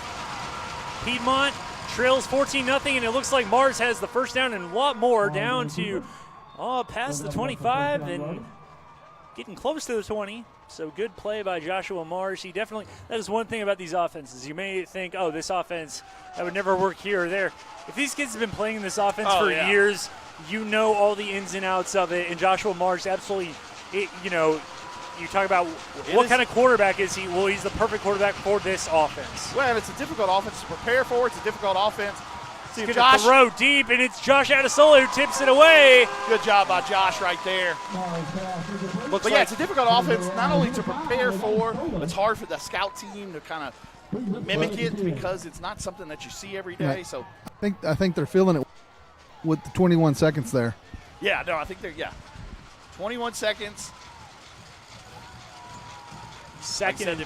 It's hard to run 3 yards in a cloud of dust in 21 seconds. Right. Good point. And I think they only have one timeout left, so got to be judicious only one. with that timeout. So like I said, could see the ball in the air again, and our defense likes to feast on those passes. Maybe we can get a pick right here. So Piedmont took their last timeout. They just took their last timeout. So with 21 seconds left in the first half, Elgin leads Piedmont 14-0.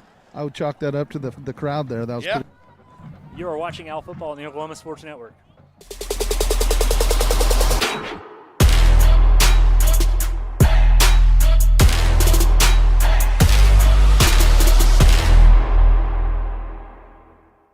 Come on, team, let's go! Guys, the toilet's clogged!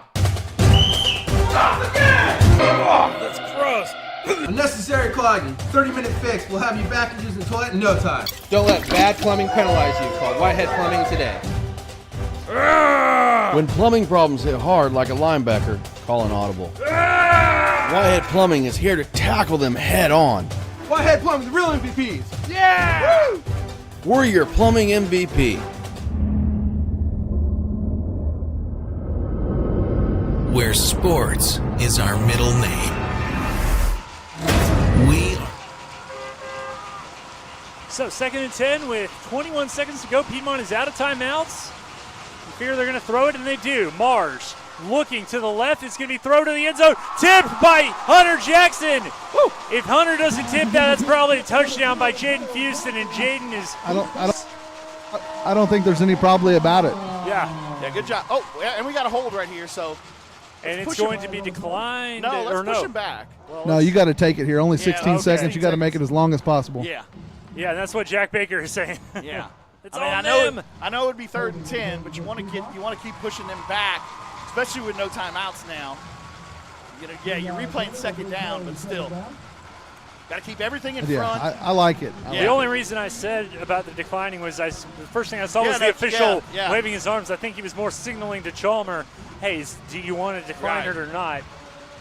But yeah, like I said, you want them to have to go as far as possible. Absolutely. With no timeouts left. Might have changed his mind if they had some timeouts. And with all due respect to Joshua Mars, it wouldn't surprise me one bit. They just take it to the half.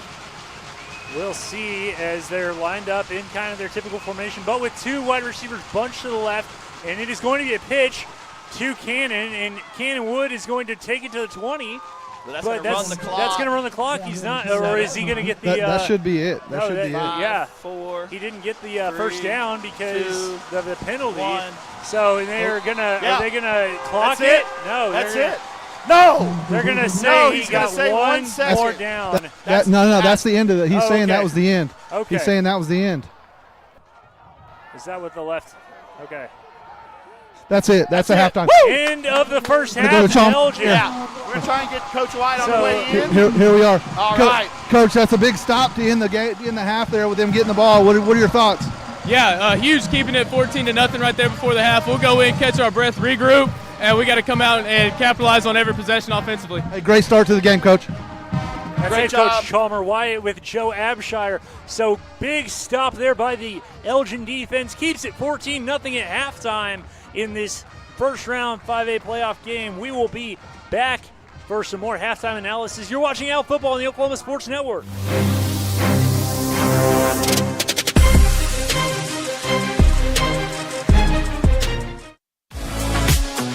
Have hailed damage on your vehicle? Look no further than Cars Hail Repair Specialists. They're locally owned and operated with certified PDR technicians and offer a lifetime warranty with zero out-of-pocket guarantee. They work directly with your insurance and they give a 100% satisfaction guarantee. Make sure you ask them about the $200 referral program. Cars Hail Repair Specialist. Give them a call today, 580-360-5050.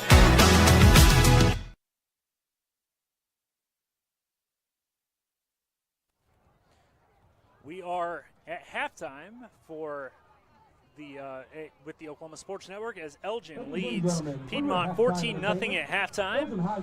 As we get ready for the Corey Eastlake Farmers Insurance halftime band performance. And the Pride of Elgin getting ready to perform. So, Vincent, really good first half so far. What can we really say about kind of Elgin so far? Yeah, I mean, great start to the game. Obviously got out to a 14-0 lead. Obviously, Piedmont made some changes there. The last couple of drives that we've gotten, we haven't really done much on the ground or in the air. So got to, clean that up a little. Defense is doing a phenomenal job with that flex bone. So look forward to kind of keeping that momentum going on that side of the ball. Important drive there to start the third quarter. If we can get a stop right there, that's going to put them in kind of a little bit of panic mode maybe. And then obviously we saw kind of the way, I mean, their throws are not necessarily crisp and whatnot. It's kind of hope and a prayer. So hopefully we can get them kind of behind the sticks a little bit further and get them down a little bit. So great job in the first half. Looking forward to the second half and looking forward to hearing the Pride of Elgin. Said 11th year in a row. Congratulations to those guys. 11th year in a row getting superior ratings at regionals. And you're about to hear them play. Like I said, not be able to do their whole performance here during the playoffs, but you will get to hear them play. So enjoy the Pride of Elgin.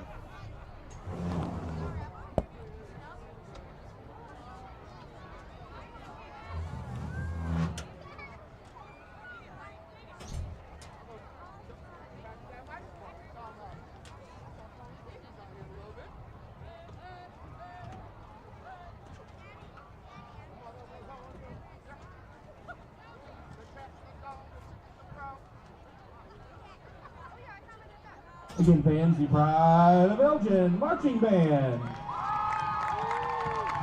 When you hear your service song, please stand up and be recognized.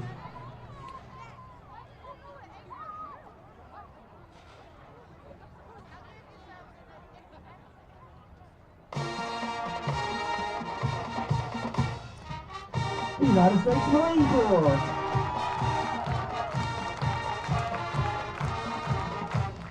Big round of applause for all of our Marines. Thank you for your service.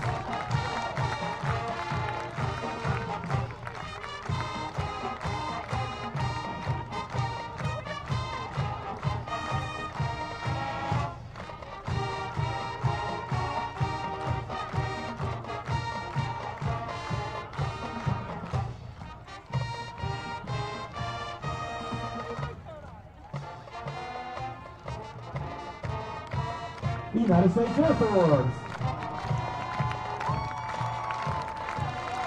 Thank you to all of our airmen and women. Thank you for your service.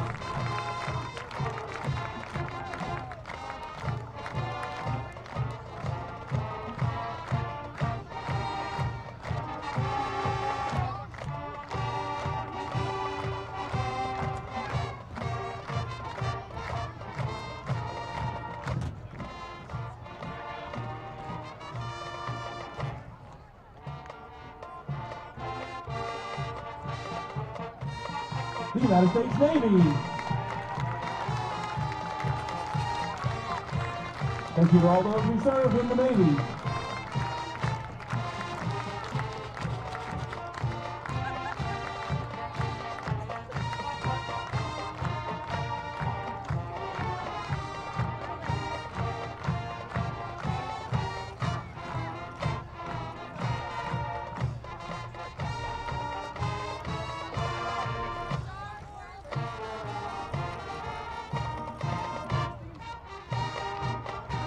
United States Army.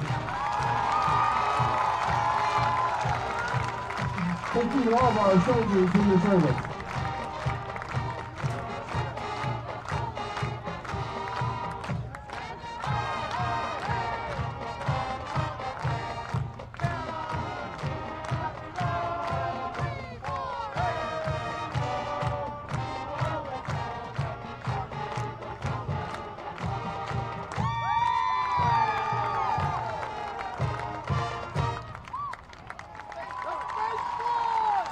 Big round of applause for all of our veterans. Thank you for your service to our country. Now, ladies and gentlemen, please enjoy the band's rendition of Your Grand Old Flag and America the Beautiful.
ladies and gentlemen, let's hear it one more time for all of our veterans.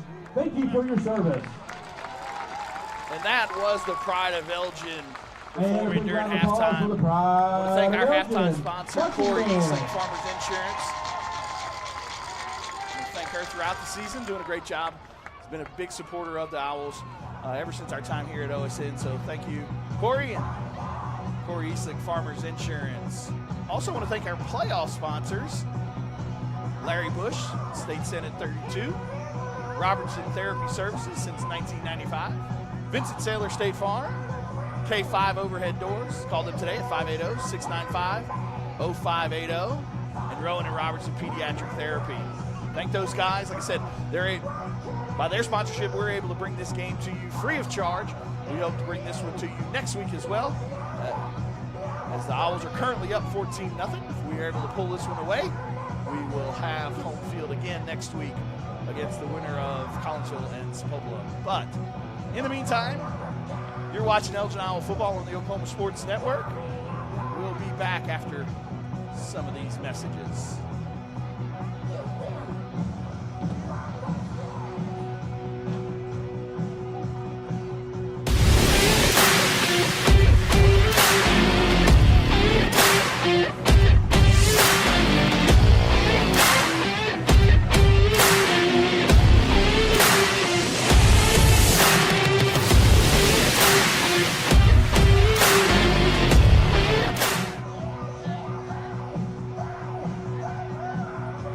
Landscaping and Irrigation has been providing top-rated professional landscape and irrigation services for the past 25 years. They take your vision for that perfect landscaping project for your home, new construction, or business and make it a reality with their easy financing options. You'll want to make sure to ask them about their seasonal services too.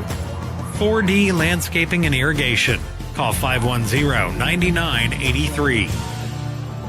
Are you ready for a debit card? Well, this card is more than you may realize. It's a reward-earning, style-affirming, money-managing, do-it-all debit card, like a key to the world. It's the Pay Me debit card from Communication Federal. Our Pay Me account pays you real cash that adds up fast, earning rewards when you use your card. So get a free Pay Me debit card today. It's secure shopping and payment power online or in stores. Sounds like you're ready. Communication Federal Credit Union. Here at Classic Lawton Chevrolet, we love our community, and we want to show our appreciation. We offer savings for military, first responders, college students, and educators, giving back to those who give everything they've got. What's in your driveway? You don't have to come onto the lot. We'll bring it to you. Get a 360-degree view and video summary of every vehicle. Top dollar for your trade, and even get pre-approved. ClassicChevyNation.com. What's in your driveway? Enjoy the difference.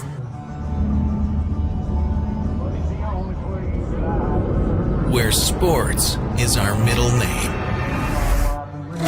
We are the Oklahoma Sports Network. When it comes to your home, you need someone that you can trust to keep it safe and protected for you and your family. Vesta Foundation Solutions is your local, family-owned company that has helped many homeowners fix and protect their homes. Our engineered solutions can take care of all of your foundation repair, basement waterproofing, concrete leveling, and dirt crawl space repair needs. We take pride in getting the job done right, and you'll always be protected with up to a 75-year warranty. Contact us today for a free estimate. They say the best way to be a good neighbor is to know your neighbors and give a little help when they need it. And when you need a little, you can find help at Ace Hardware in Elgin. Not only do they offer everything from grills to flowers, paint, hardware, and tools, they offer experience to help guide you through the process. And they're happy to take the time to make sure you can do it right. Ace Hardware of Elgin. They're more than just a hardware store. They're your neighbors. Ace Hardware, 7796 Highway 277 in Elgin.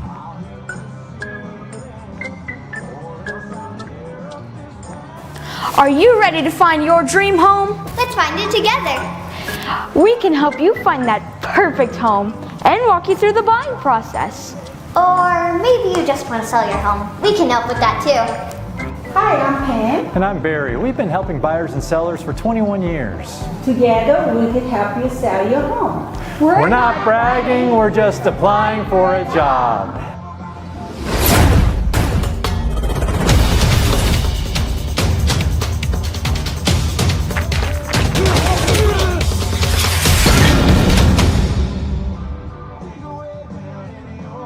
Sign Company has been serving Oklahoma and surrounding states for over 60 years. As a family-owned business, our focus has always been on driving people to your door, not just selling you a sign. From custom sign design and manufacturing to installation and service, Sign has the knowledge and experience to deliver the ideal sign for you while using materials of the highest quality to ensure that your sign will look great for years and years to come. We design and manufacture our signs.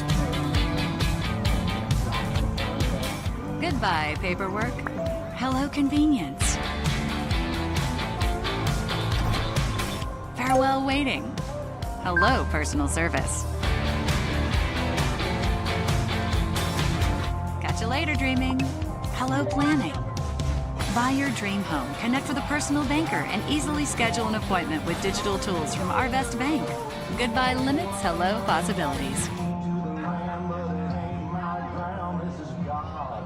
Sign Company has been serving Oklahoma and surrounding states for over 60 years. As a family-owned business, our focus has always been on driving people to your door, not just selling you a sign. From custom sign design and manufacturing to installation and service, Sign has the knowledge and experience to deliver the ideal sign for you while using materials of the highest quality to ensure that your sign will look great for years and years to come. We design and manufacture our signs for longevity, so you get the greatest return on investment possible. Sign Company, helping your business thrive since 1955. At Miller Noble Heating and Air Conditioning, we offer preventive maintenance agreements, summer tune-ups, and service calls. During the summer when your air conditioner breaks, you have to give us a call. Well, with preventive maintenance agreements, it prevents that. We go out, service the air conditioners, and prep them so they don't fail on you in the peak time of the year. The U.S. Department of Energy states that you can save up to 30% of your utility bill by having your system properly maintained.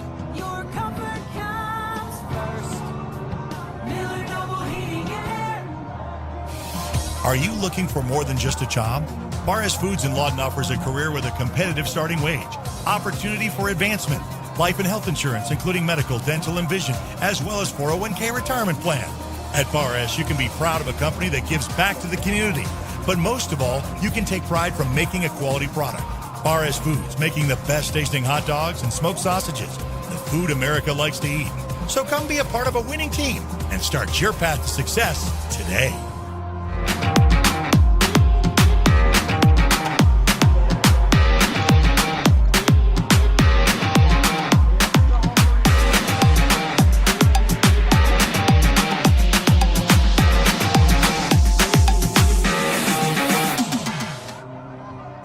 And we're back at Elgin Owl football field here, where the Owls lead Piedmont 14-0 here at halftime. Been a good first half, obviously, for the Owls. Got off to a great start, but Piedmont did a good job of kind of catching back up there and kind of getting the offense down a little. But still a 14-0 lead going in. Defense is playing a great job so far all night tonight. Going to catch up on some scores real quick for you as best we can. Bishop McGuinness up 21-7 at Midwest City. Collinsville and Coweta up 13-3. Carl Albert up over El Reno 21-7. Game of interest here is Claremore is up 10-7 over Sapulpa.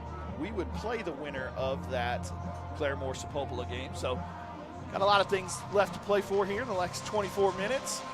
Owls are about to come out. But yeah, 14-0 here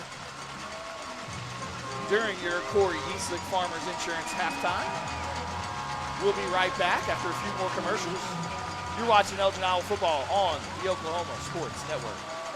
Becker Raybon Funeral Home has been serving the funeral needs of Southwest Oklahoma since 1940 and is owned by the Raybon family. We believe family ownership makes a great difference in the care and service your family receives. Their staff is eager to find ways to assist you. Whether it's with live streaming or benefit assistance, we can help. When it comes to measuring personal levels of service, there are other funeral homes, and then there is ours. Becker Raybon Funeral Home, 1502 Fort Sill Boulevard. Bank First is uniquely Oklahoman, deeply rooted in over 50 communities statewide. From those roots, our investment in education springs forth, helping to raise the Oklahoma leaders of tomorrow while providing financial strength to the business leaders of today. That's the kind of loyalty that helps entire communities thrive. Bank First, loyal to Oklahoma loyal to you. College is more than just going to class. College is a journey. It's meeting new people and making new friendships that will last a lifetime. It's learning from professors who care about you and your success. And finding out it can be really fun and rewarding. It's discovering that thing you want to do for the rest of your life. Cameron University is all about helping you grow and succeed. Because your success is our success. Scott's House of Flowers in Elgin has been proud to serve Elgin and the surrounding area with a wide variety of flowers and gifts for all occasions. Come see them for great gift ideas, including the exclusive Tyler candles. And who couldn't resist Sweet Shop USA, featuring handmade grand truffles. Scott's House of Flowers, just off Highway 277 in Elgin. Delivery available, or stop by for easy pickup. Phone 492-4880. Scott's House of Flowers. At Firehouse Subs, a portion of every purchase helps provide life-saving equipment to first responders across the country. So at Firehouse Subs, we don't just make subs, we make subs that are big, bold, and craveable. We make our subs differently because our subs make a difference. Whether you order online or on our app, Firehouse Subs Rapid Rescue to Go will have your subs boxed, bagged, and ready for pickup. Firehouse Subs. Enjoy more subs, save more lives. College is about more than just a degree. It's a journey that will shape your future and change your life. That's why MSU Texas provides a place to find your passion, to connect with others, and discover who you truly are. We're dedicated to providing a well-rounded education that prepares you for a variety of careers. You'll have everything you need to pursue your dreams at MSU Texas. Start your journey. For more information, visit msutexas.edu. Scooters Coffee, world-class coffee rooted in quality, with 2 locations to serve you in Lawton and Elgin. Wake up to the amazing aroma of quality, from their hot and iced drinks to blenders, smoothies, teas, to even their great food delights. Or why not try their at-home coffees or coffee on the go? Locally owned and operated, Scooters in Lawton and Elgin. Scooters, rooted in quality.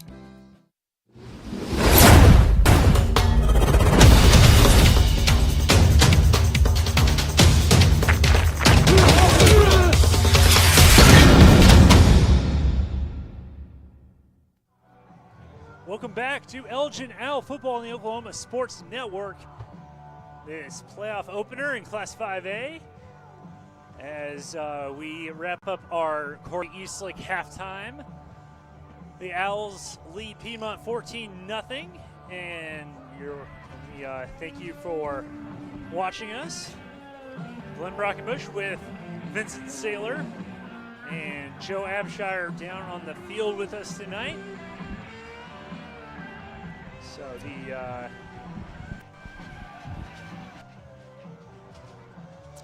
So we get ready for another Wings Drive-In kickoff. Yeah, just an interesting first half. Got off to a really good start. Got up 14-0, and then good job of adjustments by the Piedmont defense to kind of slow us down those last 2 drives. Only had 4 drives in that first half. I've talked a little bit about that. Got to take advantage of all the possessions that we have, but should be an exciting next 24 minutes. Wings Drive-In kickoff. Come on, everybody. Let's go to Wings. Gabe Dittmeyer going to kick it, and it's going to be taken at about the 14-yard line. It's going to be Houston. He's going to be brought down very quickly. Talon's had a nip, doing what he does best, it seems like, these last few games, and making big plays on special teams as that gunner. Coming out of the half, this is a big drive for the Owls defense. We can stop them here and go and get some points. That makes this a shortened game for them. Yeah, absolutely. Like I said, this offense is not built to necessarily come from behind, so this is a very, very important drive right here for the defense. So we see the Wildcats come back out on the field at the 16-yard line, and we are actually going to see them have send a man in motion. It's Benford, and it's going to be handoff up the middle. I believe it's going to be Wood. He's going to be brought down. Not much going right there. Good job by Jason, the defensive front. A little bit of penetration there and stopping him for short yardage gain, 2nd and medium. One thing I noticed there, the linebackers came in and made sure he wasn't able to fall forward, and I think that's important. That extra yard every time is 3 or 4 yards on 3 or 4 down. Well, and it was big on those 3rd down plays when they were able to kind of just barely get past that yardage stick. So good job, like you said, of them holding them up and coming and pushing them backwards rather than letting them fall forward. So 2nd and 8 from the 18-yard line. Piedmont sends a man in motion. It's going to be handoff up the middle again, and he is met at the line of scrimmage, and it looked like Jace Williams was the first one, and he throws down the hammer on the hammer. Jason Jack right there, good job coming in from their defensive line positions, and Jace decides to drop the hammer right there. I like it. Got to be careful with it, though, because obviously don't want to get some cheap yardage. Yeah. Well, I'm guessing the refs might not know that was a that was a dig. Yeah. It's going to be 3rd and 8 now. Big play right here. Defense kind of spread out a little bit, and it's going to be a broken play, it looks like, and it's going to be kept by Mars. He's to be met by about 5 Owls. No, sirree. 4th down upcoming. Yeah, broken play right there. Obviously, I think he thought somebody was coming, but obviously nobody came and did a good job of holding on to the ball and making best of a broken play. But that's going to bring up a punting situation right here. Great job by the defense coming out right off the bat. 14, their quarterback's the punter, and he definitely got up gimpy after that. I don't know, holding his finger. Yeah, he's got his hands behind his back, interesting deal there. So could be interesting right here. See if he can maybe handle the snap. It's going to be, the punt is away. Oh, and there's late hit there. It looks like that might have been Kephart. They did throw the flag. Yes, they did. So that is going to be a penalty on Tristan Kephart, number 52. And we've seen Tristan block a punt before. He looked maybe a little too gung-ho, and some of that is just momentum. I don't know how malicious that was, but as Joe mentioned earlier, not really sure. You think they're going to call that one after the play, or how's that going to work? Yeah, that's a good point. That time he did the actual little roughing the kicker after he did the personal foul part. So it's going to be. I believe Piedmont is going to keep the ball this time. We do want to mention that our 3rd quarter sponsor is, hey, look at that handsome devil. No beard, though, but Vincent Saylor State Farm. Yeah. Come on by, 2401 West Score. Or call us at 580-699-2771.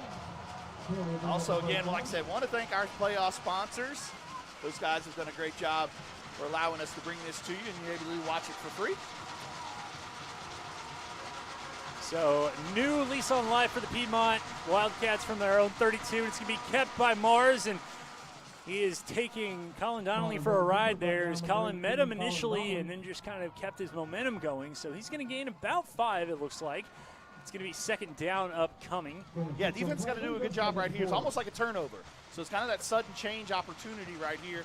Like I said, kind of green out, get off the field, then all of a sudden, oh no, we got to go back on the field. So, like I said, kind of a sudden change type turnover type deal right here. See if the defense can stand their ground and do what they've been doing all game. I personally call that even more of a turnover than the interception. Maybe Right. he served as a punt. Right. So 2nd and 4 from the 38. They give him officially a gain of 6. False start. Yeah, they are going to call a false start there. Receiver kind of buckled in his stance. Number 6 on the outside there. So going to push him back 2nd and 10. 2nd and 9, give or take. Just some scores from around the state in 5A.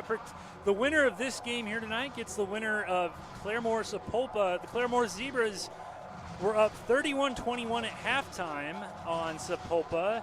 31 points in the first half. That just goes to show you what the Zebras can do offensively. Carl Albert leads El Reno 28-7 at halftime. As we get ready for 2nd and 9 now from the 33, it's going to be handoff up the middle, and he's going to be met pretty quickly by that defensive front again. And it looks like Jason Williams and Donnelly combined on the tackle. So another big third down pickup right here. Another big 3rd down play right here for the defense. Obviously, the crowd's going to get into it right here. Chance to get off the field again. Yeah. Big play.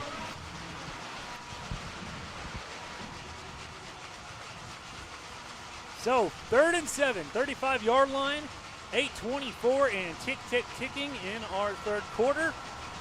Elgin leads by 2 touchdowns, and it's going to be an end around and a reverse Number 28 has it. Good block there, and it's going to be downfield. A blindside block on that block. Call blindside block. They are going to throw the flag. Saw at least one official kind of shaking his head like he didn't want to throw up, and we saw one come from behind the defensive backfield by the back judge, it looked like. So the question is, was it inside the box? Yep. Oh, they're going to wave it off. So they're going to say it was inside the box. So inside the tackle box. So for the layman out there like myself, you can block like that if it's within a certain area. If it's within the box, I mean, you're kind of like I said, and well, it looks like the referee was also saying like he had the opportunity. They were looking at each other. That's close right there. Yeah, very, very close. Gives them the first down at the 50. And it is going to be a handoff to Wood, and he's going to be met initially by Shea Spencer. And he swings the hammer a little bit, too. Good job right there by the defensive front of getting some penetration and bringing up one of the big lost yardage plays of the game so far. Like I said, they've kind of been falling forward, not gaining a ton of yards, but still getting positive yards. But right there puts them behind the sticks, and that's one of the keys to the game is keeping them in these long yardage situations. Big plays like that also gets this crowd going, and they're going right now. Loss of 3 on that play. Players kind of moving in motion. We got Peyton Christensen coming towards your side of the screen, and then it's going to be a handoff of the middle, and he's going to be met again, looked like by Jack Angeli and Jace Williams, and they're not letting any moment go by that they hit. I mean, it looked like was that indeed Wood that carried it that time? I believe it was. Yeah. So. Yeah, it was. Yeah, I think Coach Baker's telling them, okay, we got it, we understand. That was cool the first time, yeah. But not every play. Yeah. Because eventually, like I said, the referees are going to say, hey, enough's enough. So. Now the 49-yard line is the line of scrimmage. 11 yards needed for the first down. Big. See what they try and make go in the air. Play clock's going to run out here. They're going to have to take a timeout. And they are going to call a timeout. Yep. So with that, with 6:36 remaining in our third quarter, Elgin leads Piedmont 14-0. You're watching All Football on the Oklahoma Sports Network.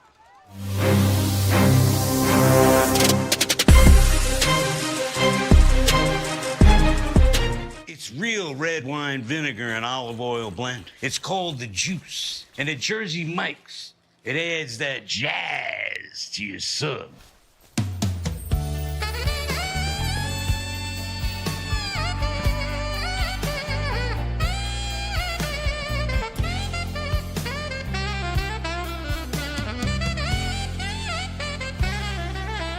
Add a flavor zing with the Juice. Jersey Mike's, a sub above. Come see us today at Wichita Furniture, where for a limited time we are having 50% off all living room furniture. That's right, all living room furniture is 50% off MSRP. So come in today and take advantage of this awesome deal. Wichita Furniture, off the corner of Cash Road and Fort Sill Boulevard.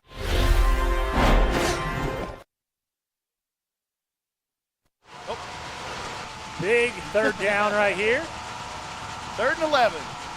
Send a man in motion, and they are going to throw it. He's going to pump fake. He's going to throw it towards the sideline. It's going to be intercepted almost by Mike Adesola.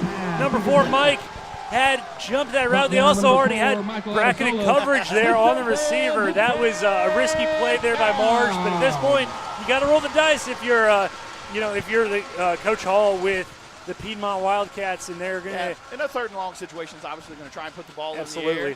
But like I said, kind of a little wheel route right there. Good coverage and good job by Mike knocking it down. Wish he would have came up with it, but it's all right. We'll take it and get the ball back, hopefully. A little bit of a high snap, but it's going to be punted away by Mars, and it's going to take a little bit of a roll, and it's going to be taken by Brody at about the 10, and he's going to juke and drive his way out to about the 13 and out of bounds. Yourself, and, yeah, players got to watch themselves. Joe's got to watch himself. Kyle Weatherly needs to put a flak jacket on or something down there. Don't worry, I was ready.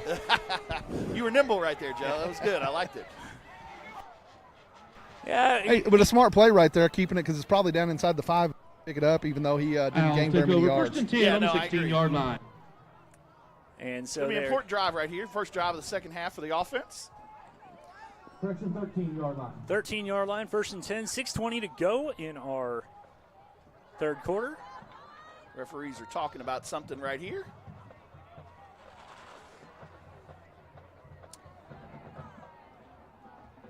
Fans definitely showing some displeasure with this referee crew. Yeah, I heard a little bit of it. We have an open window up here for some Nat sound, and Matt Lund's going to be pushed out of bounds, and it's going to get now there's going to be a 15. There it is, right there. Yeah, he was definitely out by 2 steps. Okay. And see, it was kind of hard to tell from up here where the white line was because we have so many players. And yeah, you bring that up, Joe. The play before, we heard a lot of the displeasure from the fans, and I think some of that, we the play before was clean. That one was definitely a foul. Yeah, exactly. That was kind of my determination as well. And we're going to see, added on. It's going to be a first down. Matt had 62 yards in the first half, so inching closer and closer to that 5,000. I did want to give a shout-out. I'd mentioned earlier in the season that I had talked to Matt Lund about, breaking that record and how maybe he gives some of that credit to the Nike Vaporflies that he bought at Hibbett Sports from a certain former salesperson there. But I did, at the other sales job that I work now, I happened to run into Mrs. Donnelly and their younger son over the weekend. And it's going to be handoff to Matt Lund, and he's going to get a nice block by Jace Williams. He's going to break free. He's going to be brought down by Cannon Wood, but it's not before he gets to about the 38-yard line of Piedmont. And good job by Jace right there, kicking that guy out. Cut underneath by Matt for the big yardage play. Gets him in the open field, and he can get going. For Piedmont's the one who got that personal foul. You can definitely see that he's had some frustration from being bottled up a little bit tonight. Gotcha. All right, so we now have 1st and 10 from the 37. Yeah, as I mentioned,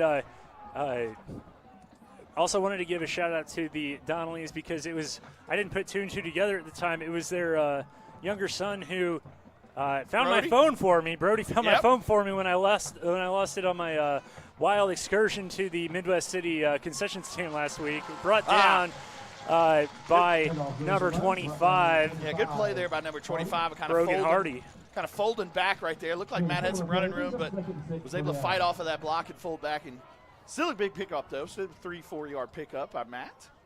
It is something where, of course, when you're down around these kids during football season, but it's another thing when you sell shoes to an 8th grader who has a foot almost as big as yours. And you're like, good God. Family of beasts over there. It's going to be a little underneath end around. It's going to be Brody Morrison, and he's going to take it to about the 10, and he's going to be brought out of bounds. Right at the 10. It's going to be inside that Scooters Coffee red zone. Yeah, good job right there. Kind of running that outside zone play all night. This time, running a little inside handoff, and Brody does a good job of getting in space and getting some speed. Gets to the corner and gets us a 1st and goal. They've had some success with that play all year, really, especially in this second half of the season, it feels like. Guys, this drive, we can punch it in for a touchdown, man. Three scores with only a quarter left is big. Yeah, against a team like this, like I said, that is a big, big feat for them, but still a lot of football left to be played. It's going to be a high snap, handoff up the middle of one. If he can bounce outside, he had some room, but a little bottled up there. So he's going to be brought down after a gain of about 2 or 3. Yeah, the high snap right there kind of messed up a little bit of the timing, but good job by Matt of making the best of it and getting about 4 yards right there. Or well, no, maybe about 2. Kind of hard to see from this end. Yeah, they're going to give him about, officially I think they're going to give him the 8-yard line. So need to punch this one in, though. But you're running a lot of clock, so you got 4:20 and counting here to go. Here's the deal, even a field goal. Yeah. Absolutely. Makes it a 3-score game. So it's going to be a handoff. And it's going to be Lund who's going to cut back into about the 5-yard line, it looks like. So that's where he'll be brought down for Guys, Ferguson's down. Keith Ferguson's trying to get up, and it looks like we are going to go to break. You're watching Elgin Now Football on the Oklahoma Sports Network.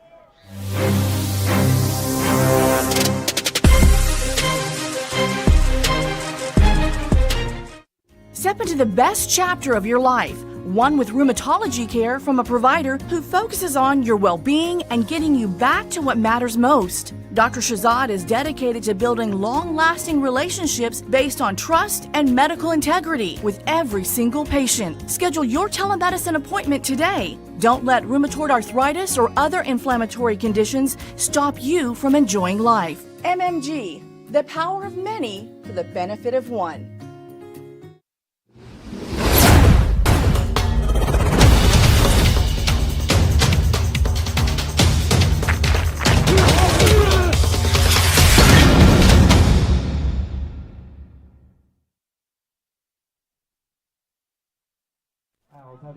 So it's going to be 3rd and 5 now for Elgin. We're going to see Tristan Kephart now in the game, it looks like, as Ritson Meyer is in the backfield on his 3rd down. It is going to be a play fake. Give it to him. Trace is going to throw it to the end zone, and it is going to be touchdown! Touchdown, Elgin! Woo! Mike Adesola! Good job on a deep comeback route right there. Had Trayvon Crabtree in the flat maybe, but decided to go deep in the end zone to Michael Adesola, and he able to hang on there for the comeback route. Touchdown, Owls. Makes it 20-0. 3:50 left to go here in the 3rd quarter. Huge play there as Gabe Dittmeyer comes in for the extra point. The hold is no good, and Dittmeyer's going to have it. He's going to throw it. No, he's going to try and run it for a bit, and he's not going to get anywhere. So yet another week where we have a no-good PAT, but still 20-0 our score with 3:50 left. Elgin leads Piedmont. You're watching Out Football on the Oklahoma Sports Network. Woo!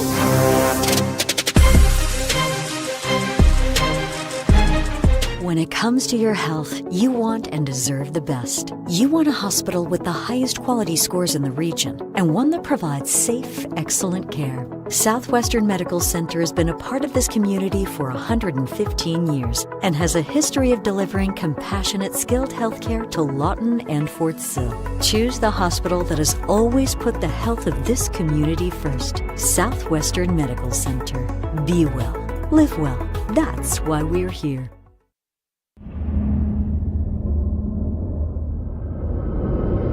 Where sports is our middle name. We are the Oklahoma Sports Network.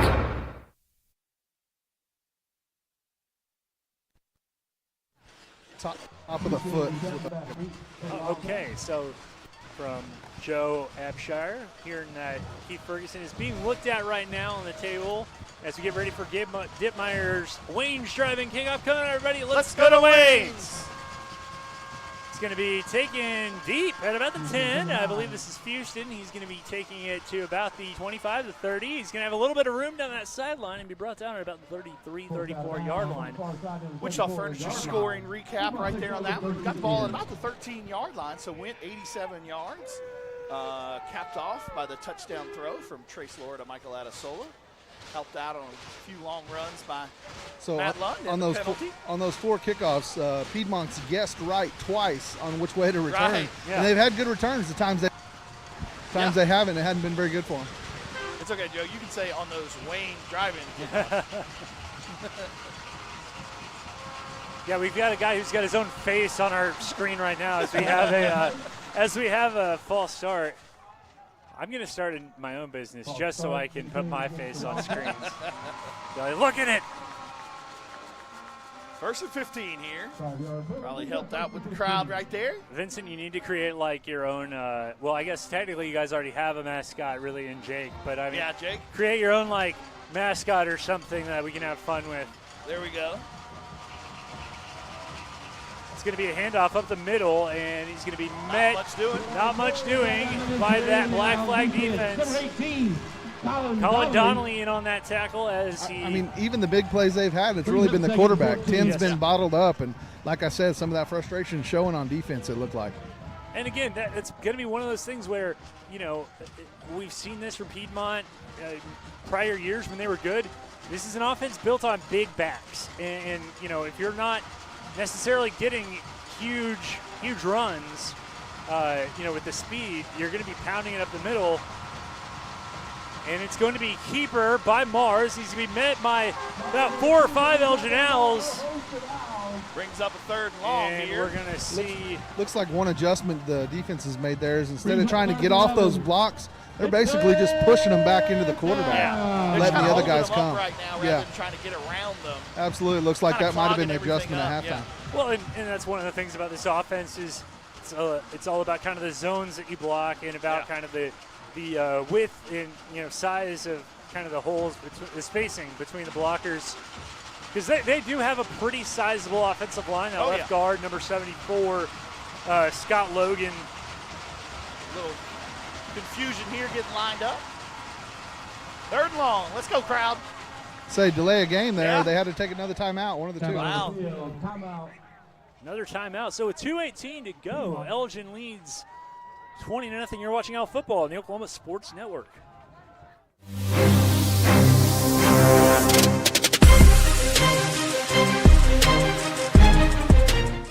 Southwest Foot and Ankle Clinic has specialized in the medical and surgical treatment of the foot and ankle for the past 40 years. And they provide all treatments under one roof. From x-rays, radial pulse therapy treatment, to surgical treatments, all with one goal in mind, providing the highest quality medical care with good old-fashioned Oklahoma compassion. Call to set up an appointment today. Southwest Foot and Ankle, 580-357-8720.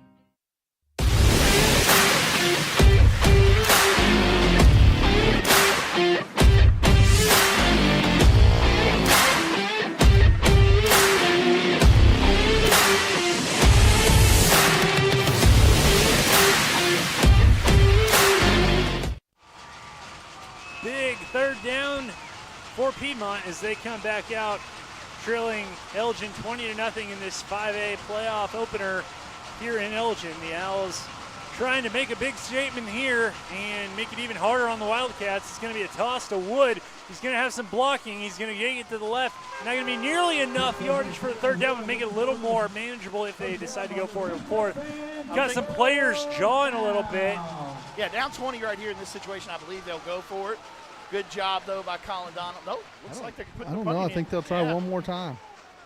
Good job, though, by Colin of running them down. And Mike from his cornerback spot coming up and taking on big number 10. So going to bring up another fourth down right here. Not an easy task in the open field. He definitely lowers his shoulder and tries to run you over. No doubt about it. Definitely right here lining up and safe. Quarterback's back there punting it. It's going to be a punt. Not a bad punt right there. It's going to take a little bit of an Elgin bounce and be brought in at about the 25, 26-yard line by Levi Moeller. So that is where Elgin will start, right at their 25. And we are going to see who all comes out. And looks like still on the table. Is staying. Yeah, that's right. Keith Ferguson is still getting that leg looked at. So we will see. Shoes back on, though, so I do like that. Yeah. 20-0 right here. 1:31 left to go here in the third quarter. See if Matt could get in the open field and push this one to a 4-score lead. If we were able to push it to a 4-score lead, you would think that could do it, but.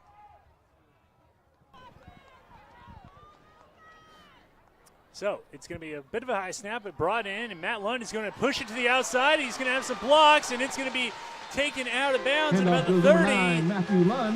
Looks like they might have pulled Jace back into guard, and the replacement moved out to tackle. Okay. Jace is definitely now at left guard. Okay. Well, and Tristan, we've seen play this year, but really only at on special teams and some on defense. See Keith right now kind of getting in a stance and seeing what's going on. Putting his and helmet he's grabbing back his on. helmet, and he's jogging back toward the sideline. Kind of what you would think from a senior. Yeah. He's going to try to go. We'll see what happens. Yeah. He's going to try and plead his case with Chalmer, here and he he's goes. sending him in. We hear a big cheer from the crowd as Keith Ferguson comes back in, a fan favorite. Third and long here, though. Good job by Tristan on those plays that he has been in. And under a minute left in this Vincent Saylor State Farm third quarter, as we got trips to the left. Deep and safety. Running back behind Laura. He's going to dump it on a little screen out to Matt Lund, and he's going to have some room. He's going to be brought down about the 42. It picks up the first down. First down. Good play call right there, set up nicely. Good job by Mike on the outside of blocking and creating that hole for Matt to get the first down. And great job by him following those blocks. He had a couple chances to get outside of him. He didn't, and picked up first down. Nice run. Yeah, Matt's done a tremendous job this year of not always – he said the last couple years he's kind of been that home run guy and always kind of looking to go outside. This year he's done a great job of following those blockers and picking up those dirty extra yards. Ritson back there now. Myers going to get the ball, and he's going to be brought down. And there's some flags already. I'm going to guess some kind of hold. Yeah, it's going to push us back.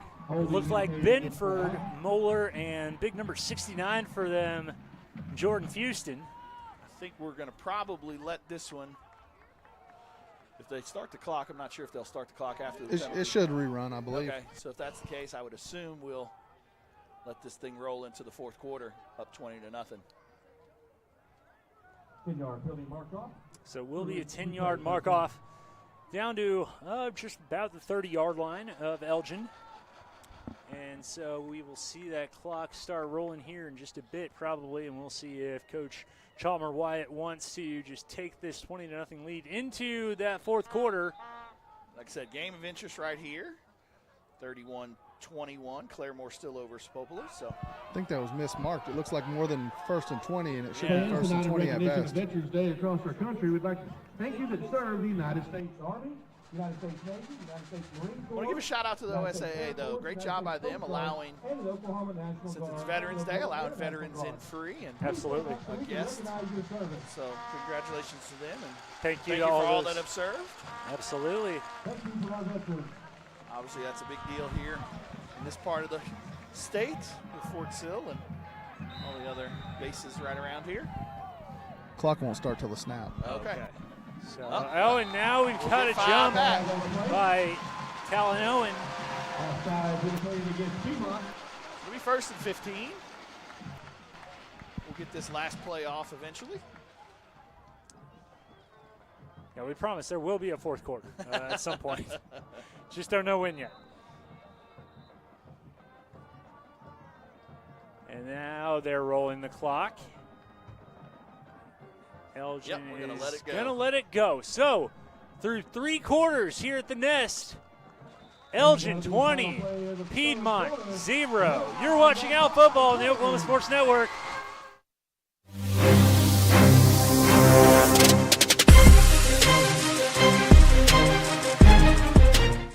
Lawton's newest hangout, 5370 Northwest Cash Road. A family-friendly atmosphere featuring their award-winning pizza and calzone, made fresh daily from their secret family recipe. With handcrafted burgers, wings, appetizers, salad, and homemade desserts, including deep-fried banana pudding. Come hang out with us. The Hangout, 5370 Northwest Cash Road in Lawton.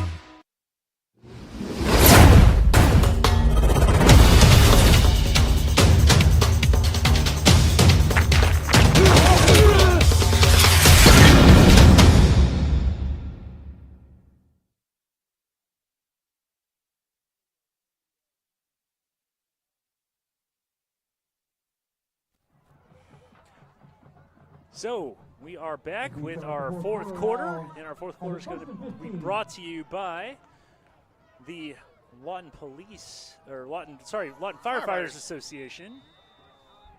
We thank Clay's them. shaking his head there. Yeah. He's a firefighter. That's true.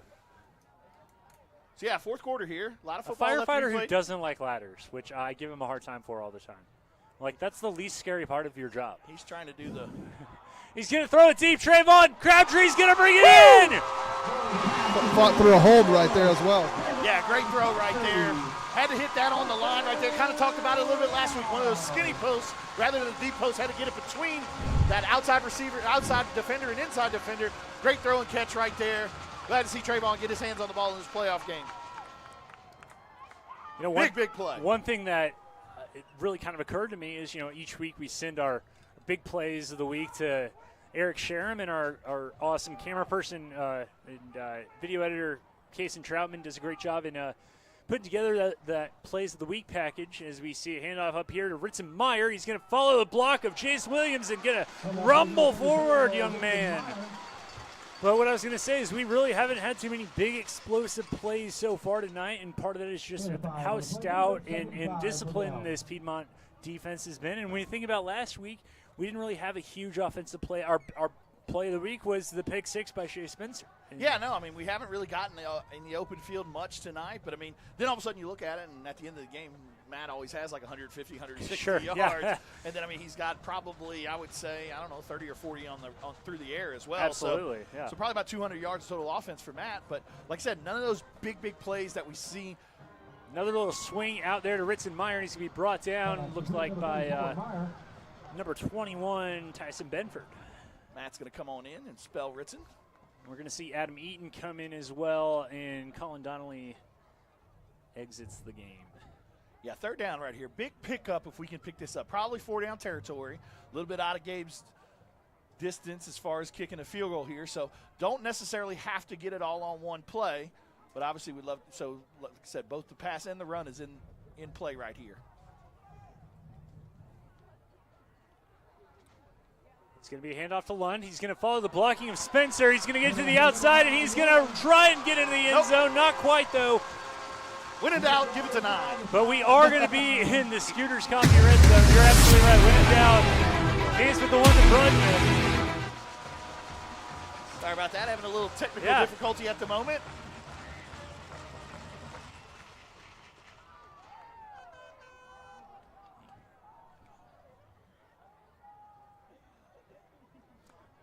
Anyways, got a little technical difficulties going on right now. What's going on? But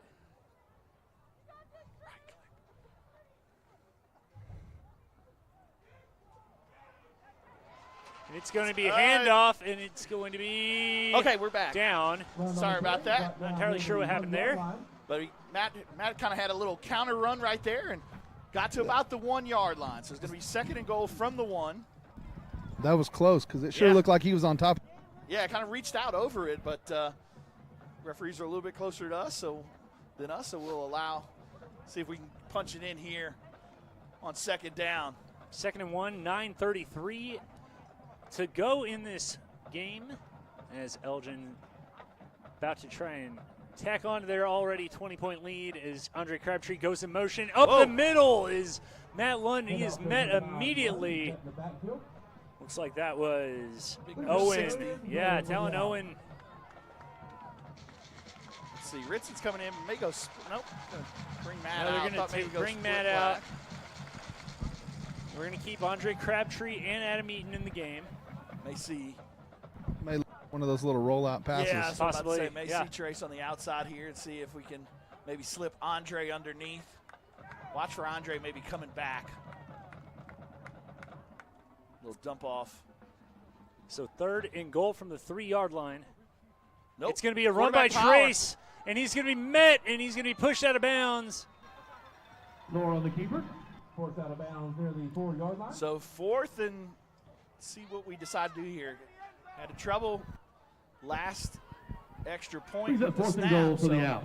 Probably keep the offense on the field right here. I'm not seeing Dittmeyer I'm out there. I'm going to bet he almost runs it to take a timeout here. I don't know. Want to run as much clock as possible. Well, it's 4th down. Yeah, it's going to be. So let's see if we can get this one punched in. If not, going to give them a long field to well, work with. You're right talking here. about running down as much as possible. I mean, they're. Well, I was wrong. I thought the game clock was running. It wasn't. Yeah. It's going to be a snap handoff up the middle. Ritzenmeyer, and he's going to be stuffed at about the 3. So, you know what? Even so, that is where Piedmont will have to take over the ball. And if you're Piedmont, you have 3 touchdowns that you need to score, and you have 8 minutes to do it in. And your first one, no pressure, no biggie whatsoever. You just have to go 97 yards. Yeah, like I said, I mean, not a bad idea right there to go for it. Like I said, had a little bit of trouble on the last snap, and I don't know if Gabe's attempted a field goal all season, kind of just gets in there and gets the extra point. So didn't want to try anything risky, like a bad snap or a blocked kick or something like that. So try and punch it in, not able to, but now you're making them go 97 yards here. Down 3 scores. Like I said, not with the type of offense that really is a quick strike offense. It's going to be kept on the ground, and Mars on the keeper. That was Josh Mars, the quarterback, number 14, and 8:23 and ticking. So big thing to look at right now. Obviously, Piedmont had to waste those 2 timeouts early in the 3rd quarter, so they've only got 1 timeout left. So the clock is obviously Elgin's friend. They're going to have to start going pretty quick here. Yeah. Just got to keep everything in front, whether it's a run or a pass. And it's going to be a pass, and it is going to hit the turf before anyone can get to it, so that's an incomplete pass there by Mars. So 3rd and medium right here, but obviously you're on your own 10, so if you're not able to get this, I assume that they would punt it away. But they're running out of time without those timeouts. So 7:55 left to go here in your 4th quarter. Elgin's looking to get their first playoff win since 2010. I believe, is what yes. we heard. 2010.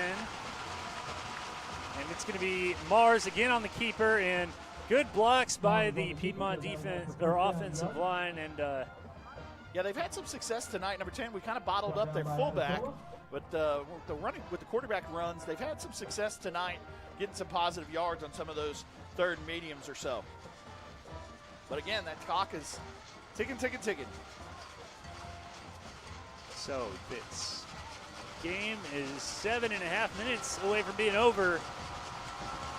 And it's going to be kept up the middle on about a little fullback dive, basically. Jason Collin in there again. And you just got to give so much pressure to, credit rather, to Jace Williams. And, he's a passionate guy. And, he's just done a really good job tonight, not only of his play on the field, but, we've talked about some of the frustration from some of the Piedmont players. The fact that we haven't really seen any altercations is a good sign. And I'm not just targeting Jace on that. I just wanted that to be clear. But you are in the trenches. You got a lot of nastiness that might go on at the end of a pile, bottom of a pile rather. It's going to be kept by the quarterback. He's going to be chased by Spencer. He's going to get free, and then coming from his knees is Jack Angeli, and then we barely called tonight as Ritson Meyer, and Jack looks like he might have hurt or hit kind of ribs there. Jack was on the ground kind of complaining of a hold, and next thing you know, the quarterback was kind of on top of him and did a good job of hopping up and making the tackle. 3rd and short. So 3rd and 1, 27-yard line, 6 minutes and change to go.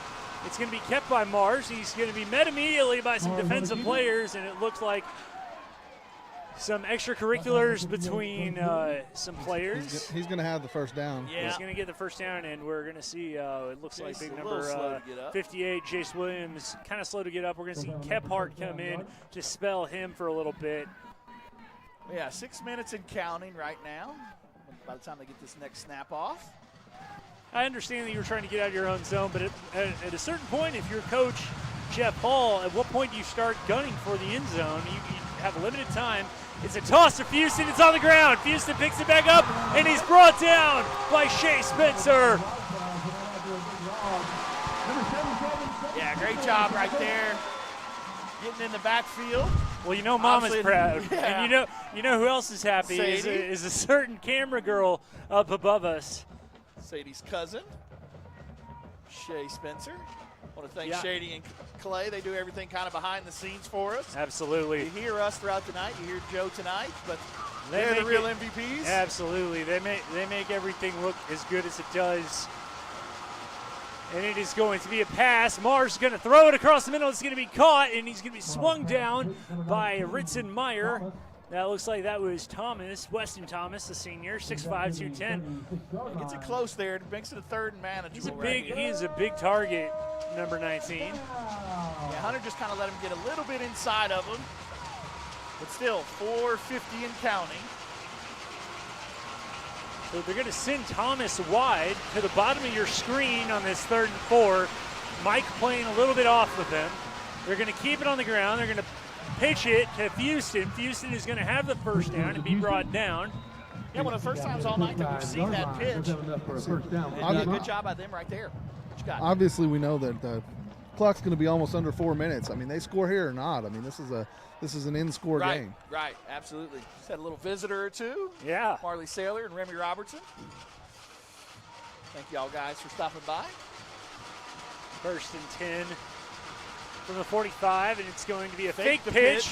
And they're trying to get a guy open, and Mars has no look. He's going to dump it. It's going to be almost picked off and then on the ground. It's about the 3rd or 4th play tonight, and I think some of that is you're trying to, as a defender, guard against the man, but also if you have the opportunity to catch a duck, you want to do that as well.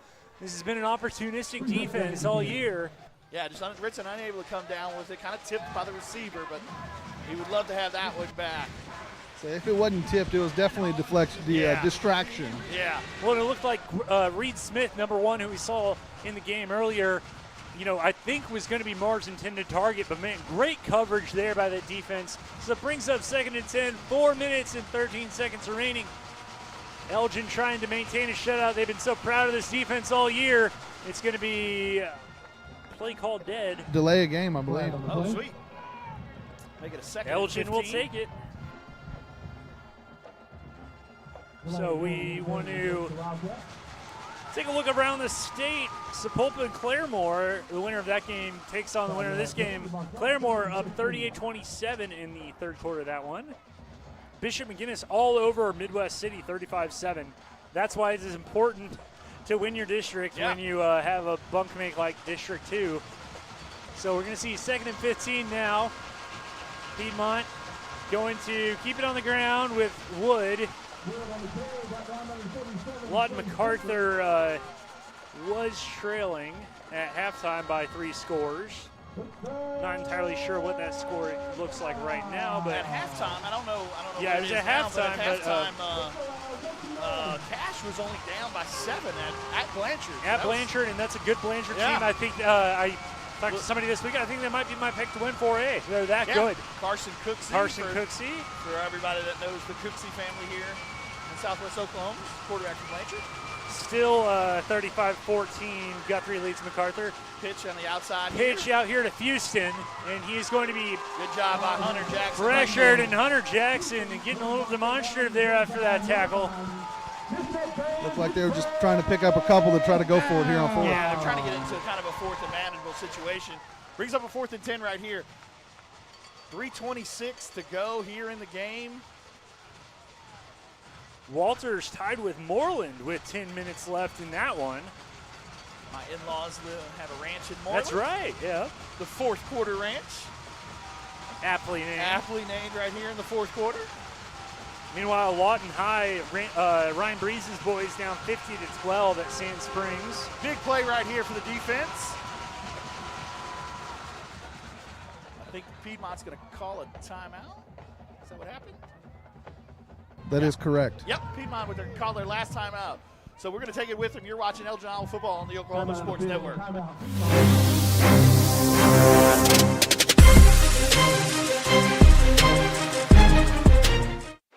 Lawton's newest hangout, 5370 Northwest Cash Road. A family-friendly atmosphere featuring their award-winning pizza and calzone, made fresh daily from their secret family recipe. With handcrafted burgers, wings, appetizers, salad, and homemade desserts, including deep-fried banana pudding. Come hang out with us. The Hangout, 5370 Northwest Cash Road in Lawton. Sidelined by surgery, illness, injury? Valor Physical Therapy can help. At Valor PT, our skilled therapists create a rehabilitation program individualized for you, with education and encouragement each step of the way. Whether it's sports or the activities of life, let Valor get you back in the game. Start now at 405-265-6449. No referral needed. Mention Oklahoma Sports Network and get a free t-shirt at your first appointment. Big 4th down, and this game getting out of the hands of Piedmont pretty quickly unless something dramatic can happen. They're going to pressure him quickly. Morris is going to scramble, and he's going to be brought down, not quite, and he's going to try and heave it up. It's a duck. It's brought down. Oh, what a catch. Caught by Thomas. What a we catch. mentioned how big a target was. Guys, I can't see it from here. Did he not cross the line of scrimmage? It looked like he might have. I mean, if not, he was very close to it. I wasn't good job sure. Just, now, I mean, on 4th down, I mean, you got to do what you got to do. If so you good job scramble past line of scrimmage and then run come back, okay. No, once you cross, you cross. That's what I thought. It is what it is, but it is what it is now. 3:04, and it's going to be tossed to Wood. He's being pursued, and he's going to be upended there, Josh Adesola. That's how you dive for the legs, baby boy. Well, and one thing that's really out of as we see that on the Wichita Furniture replay there is Colin Donnelly clearly fired up, not only for the play, but I think for the play that his brother in arms, number 5, made.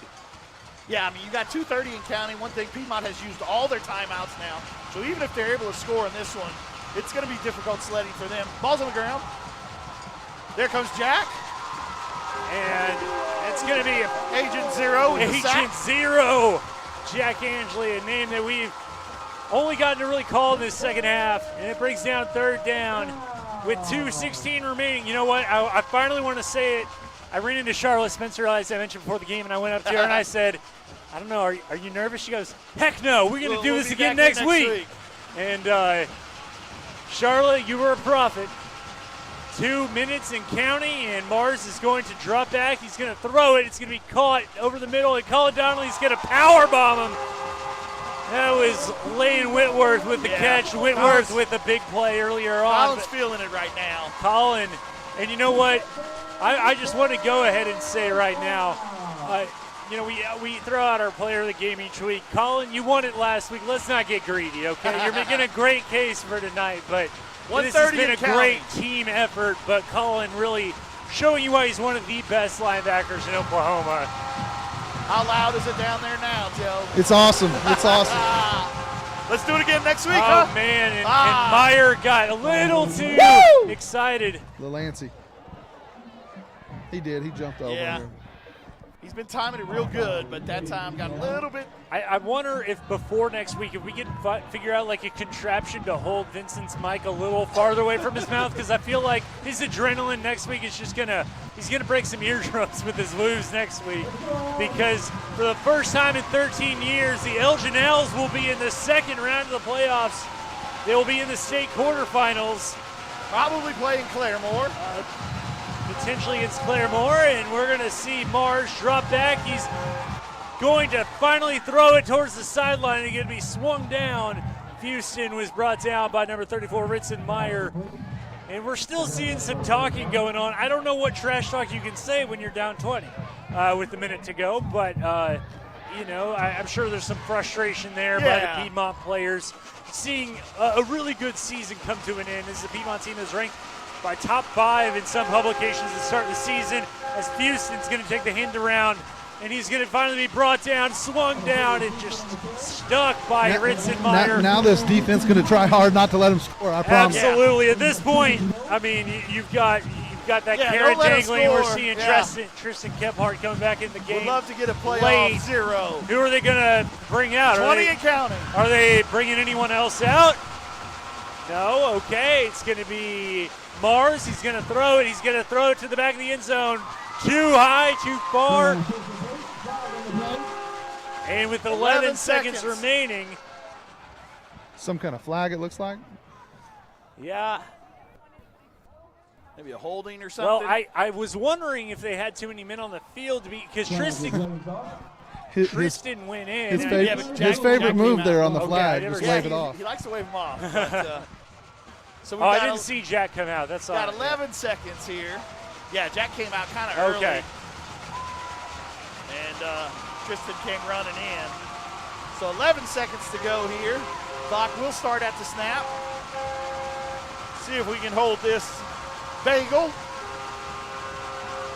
11 seconds to go, 20-0 our score. Mars is going to try and throw. He's going to run, and he's going to be brought down. That should be the last play. That should be the last play. He's going to be down on the ground.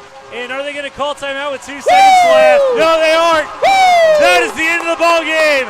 Final score, Elgin 20, Piedmont 0. The Owls win their first playoff game since 2010 when head coach Chalmer Wyatt was playing for him. Now he gets to coach them in the second round next week. How sweet it is. Stay with us. We'll be able to talk to Coach Wyatt, hopefully, after this one. Congratulations to the defense. Congratulations, Coach Baker. Great game plan. Held a great offense to nothing. Got the bagel. Great job by the offense. Congratulations to Matt Lund getting ever so close to that 5,000 yards for his career. But congratulations to the Elgin Owls moving on to the quarterfinals of the 5A state playoffs. What a season it has been, and the season will continue. And we will be here in the nest again tomorrow, next week. I'd love to play it tomorrow, but next week. And because looks like it will be Claremore, probably. Because the semifinals are held at neutral sites, it will definitively be the last game of the nest this season. For Matt Lund, for Keith Ferguson, and all those seniors. You know it will be emotional, but come on, let's go get off. And as we are Claremore, it's getting a little bit close there. Claremore 38, Sapulpa 34 in the third quarter. The Chieftains, I knew they had a pretty good quarterback. So it'll be interesting to see how that one ends up. Sapulpa has had some good players in the past, some good teams in the past. So we're going to take a quick break before we're able to get with Coach Chalmer Wyatt. You're watching Elgin Iowa football on the Oklahoma Sports Network.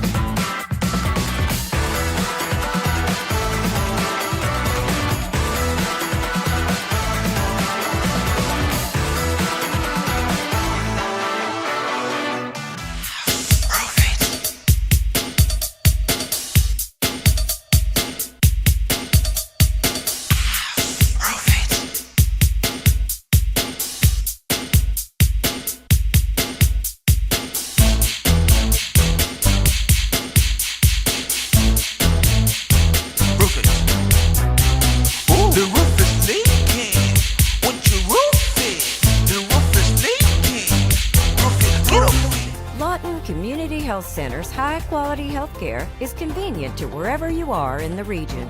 We're here for you, whether it's our main clinic on Southwest Lee Boulevard or any of our other locations in Lawton. LCHC has additional clinics in Marlow, Comanche, Cache, Medicine Park, Apache, Elgin, and Burns Flat, with more on the way. Enjoy peace of mind knowing quality care from experienced providers is always available. LCHC, your hometown healthcare.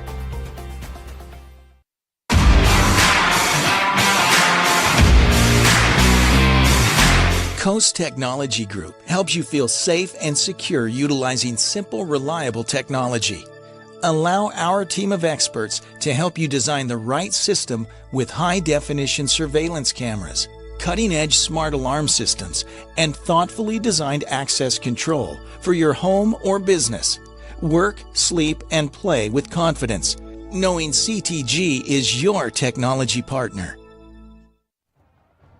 Back live from the Nest, where Elgin triumphs over Piedmont 20-0, and we welcome you to our Wichita Furniture post-game show. And man, what a victory for the Elgin Owls! As looks like we're going to try and get Joe Abshire to talk to Chalmer Wyatt. We got Coach Wyatt right here. Coach, just tell us about that win. Man, we played a tough football game. I thought that's who we could be is a tough football team and against a really tough opponent. So it challenged us, and I thought we rose to the occasion and played really well for 4 quarters. And that goose egg on defense, I know they were fighting hard at the end to get that. What do you think? Man, that's grit. That's our defense, and that's what we got to have from here on out, and we got to continue to build on that. Well, Coach, good luck next week. Great win. Thanks, Joe. Awesome. So, the triumphant, victorious Coach Chalmer Wyatt, and man, that was the kind of win that, last week, how many people did we hear say after that game against Midwest City, we needed something like that? And that, no, it wasn't pretty, but you got the job done. And then you look at tonight, when you play a team like Piedmont, it's possible, if not probable, that it's not going to be pretty. And indeed, it wasn't necessarily pretty, but got the job done, and you held them scoreless. I mean, that is about as good as you're going to get. You're not going to have the ball a ton against a team like that. And when you did have the ball, you capitalized as much as you could.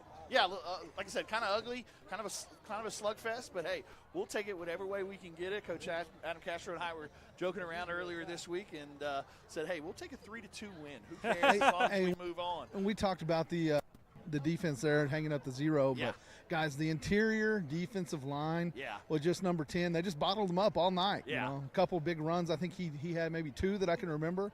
Other than that, I mean, they bottled them up all night long. Yeah, and I mean, that's their bread and butter. And I mean, that was one of the keys to the game. Talking to Coach Wyatt was, hey, we've got to stop number 10, and we definitely did that all night. So congratulations to the defense, congratulations to the offense, congratulations to the special teams. Guys, we're moving on to the quarterfinals of the 5A state playoffs. You'd have said that 2-3 years ago, people would have laughed. But, hey, this is where we are. We're number 4 in the state for a reason. We got a big one next week. We'll see kind of how that one ends up. Obviously, Claremore and Sapopole are kind of going back and forth there, so it'll be interesting to see how that one ends up. But, hey, who cares? It doesn't matter. We're on to the next round. It's winner go home. Big one next week here. Like I said, going to be the last time you ever see Matt Lund on this field, Keith Ferguson, and all those seniors that have meant so much to this program. So really looking forward to that one. And what can you say? Got to name our player of the game, though. Yeah, our player of the game is brought to you by Angela Rivera with Ascent Insurance Group. She is an independent agent and getting you the best deal. Ask her about a free comprehensive review. Call Angela Rivera at 580-647-1445. And I think we're going to roll with what Joe had to say. I mean, that interior line, yeah, that did just such a good job. Jace Williams, Shea Spencer, and Jack Angeli really did a great job all night up front. Like I said, finished the game with the bagel on the board, but those guys did a great job of stopping number 10 all night and did a great job throughout the entire game. Also, when it comes to Shea and Jace, not just on defense, but how many times did we call their name on blocks leading and the way running and all that kind of stuff? I mean, those two guys, and we've given Shea, I believe, the player of the game before. Big shout out to Jace Williams because he is really held down that middle. You know, he is when Shea chases down the quarterback or Jack chases down the quarterback, everybody notices. Yeah. He's kind of more the unsung hero on that D-line, but he had a great game tonight. Well, and the way that offense is set up, I mean, they were double-teaming and triple-teaming him all night, and he was just sticking out those big paws and getting number 10 down to the ground with just one arm. So that's a phenomenal task. But great job all around. Happy as heck to move on to the next round. And like I said, better see everybody back in these stands next week. And, awesome crowd, awesome job tonight, guys, and appreciate you letting me hang out with you. And, Joe, we hope to see you next week, too, because this added a lot to us. There's want to thank there's only one thing I got to say.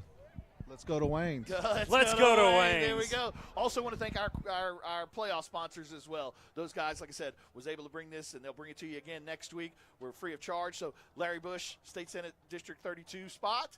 Robertson Therapy Services since 1995. Vincent Sailor State Farm. K5 Overhead Doors, 580-695-0580. And Rowan and Robertson Pediatric Therapy. Thank you all a ton. Thank you to all of our sponsors. Thank you all to everybody watching and listening. It's been a great night to be an Owl. It's going to be even better for the week to come. That pretty much does it, I feel like, from the Ness. For our camera operator, Sadie. Sadie, yes, go ahead, Joe. Are we live? Yes, we are. All right, sounds good. We're not editing that out. We can't fix that in post. For our camera operator, Sadie Hightower. For our producer, Clay Underhill. For our sideline reporter, Joe Abshire. For Vincent Saylor, I'm Glenn Brockenbush. Wishing you a pleasant evening and a safe weekend, and go Owls. Woo! Your job can get dirty. You need a solution. At Waste Solutions, we offer front-end loaders, roll-off containers, and dumpsters for any job, large or small. We also provide residential trash services for Lawton's outlying communities. We've got a solution for small businesses, contractors, construction companies, and everybody in between. We're a locally owned company, and we've been serving our community for 21 years. We love Southwest Oklahoma, and we take care of our own. Every dirty problem has a solution. Waste Solutions. Click or call today. Come on, team, let's go! Guys, the toilet's clogged!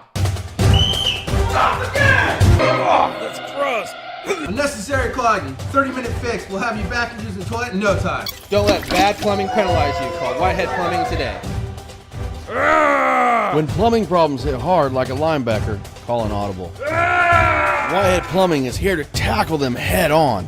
Whitehead Plumbing's real MVPs. Yeah! Woo! We're your plumbing MVP.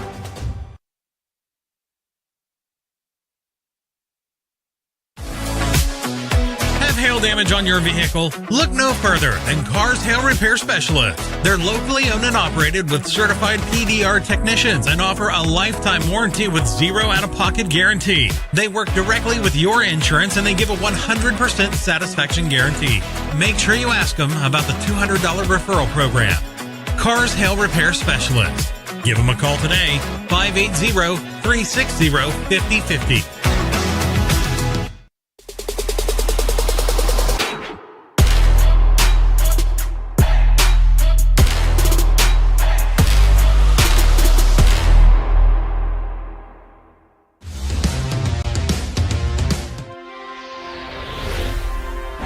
Thanks for watching this presentation of the Oklahoma Sports Network.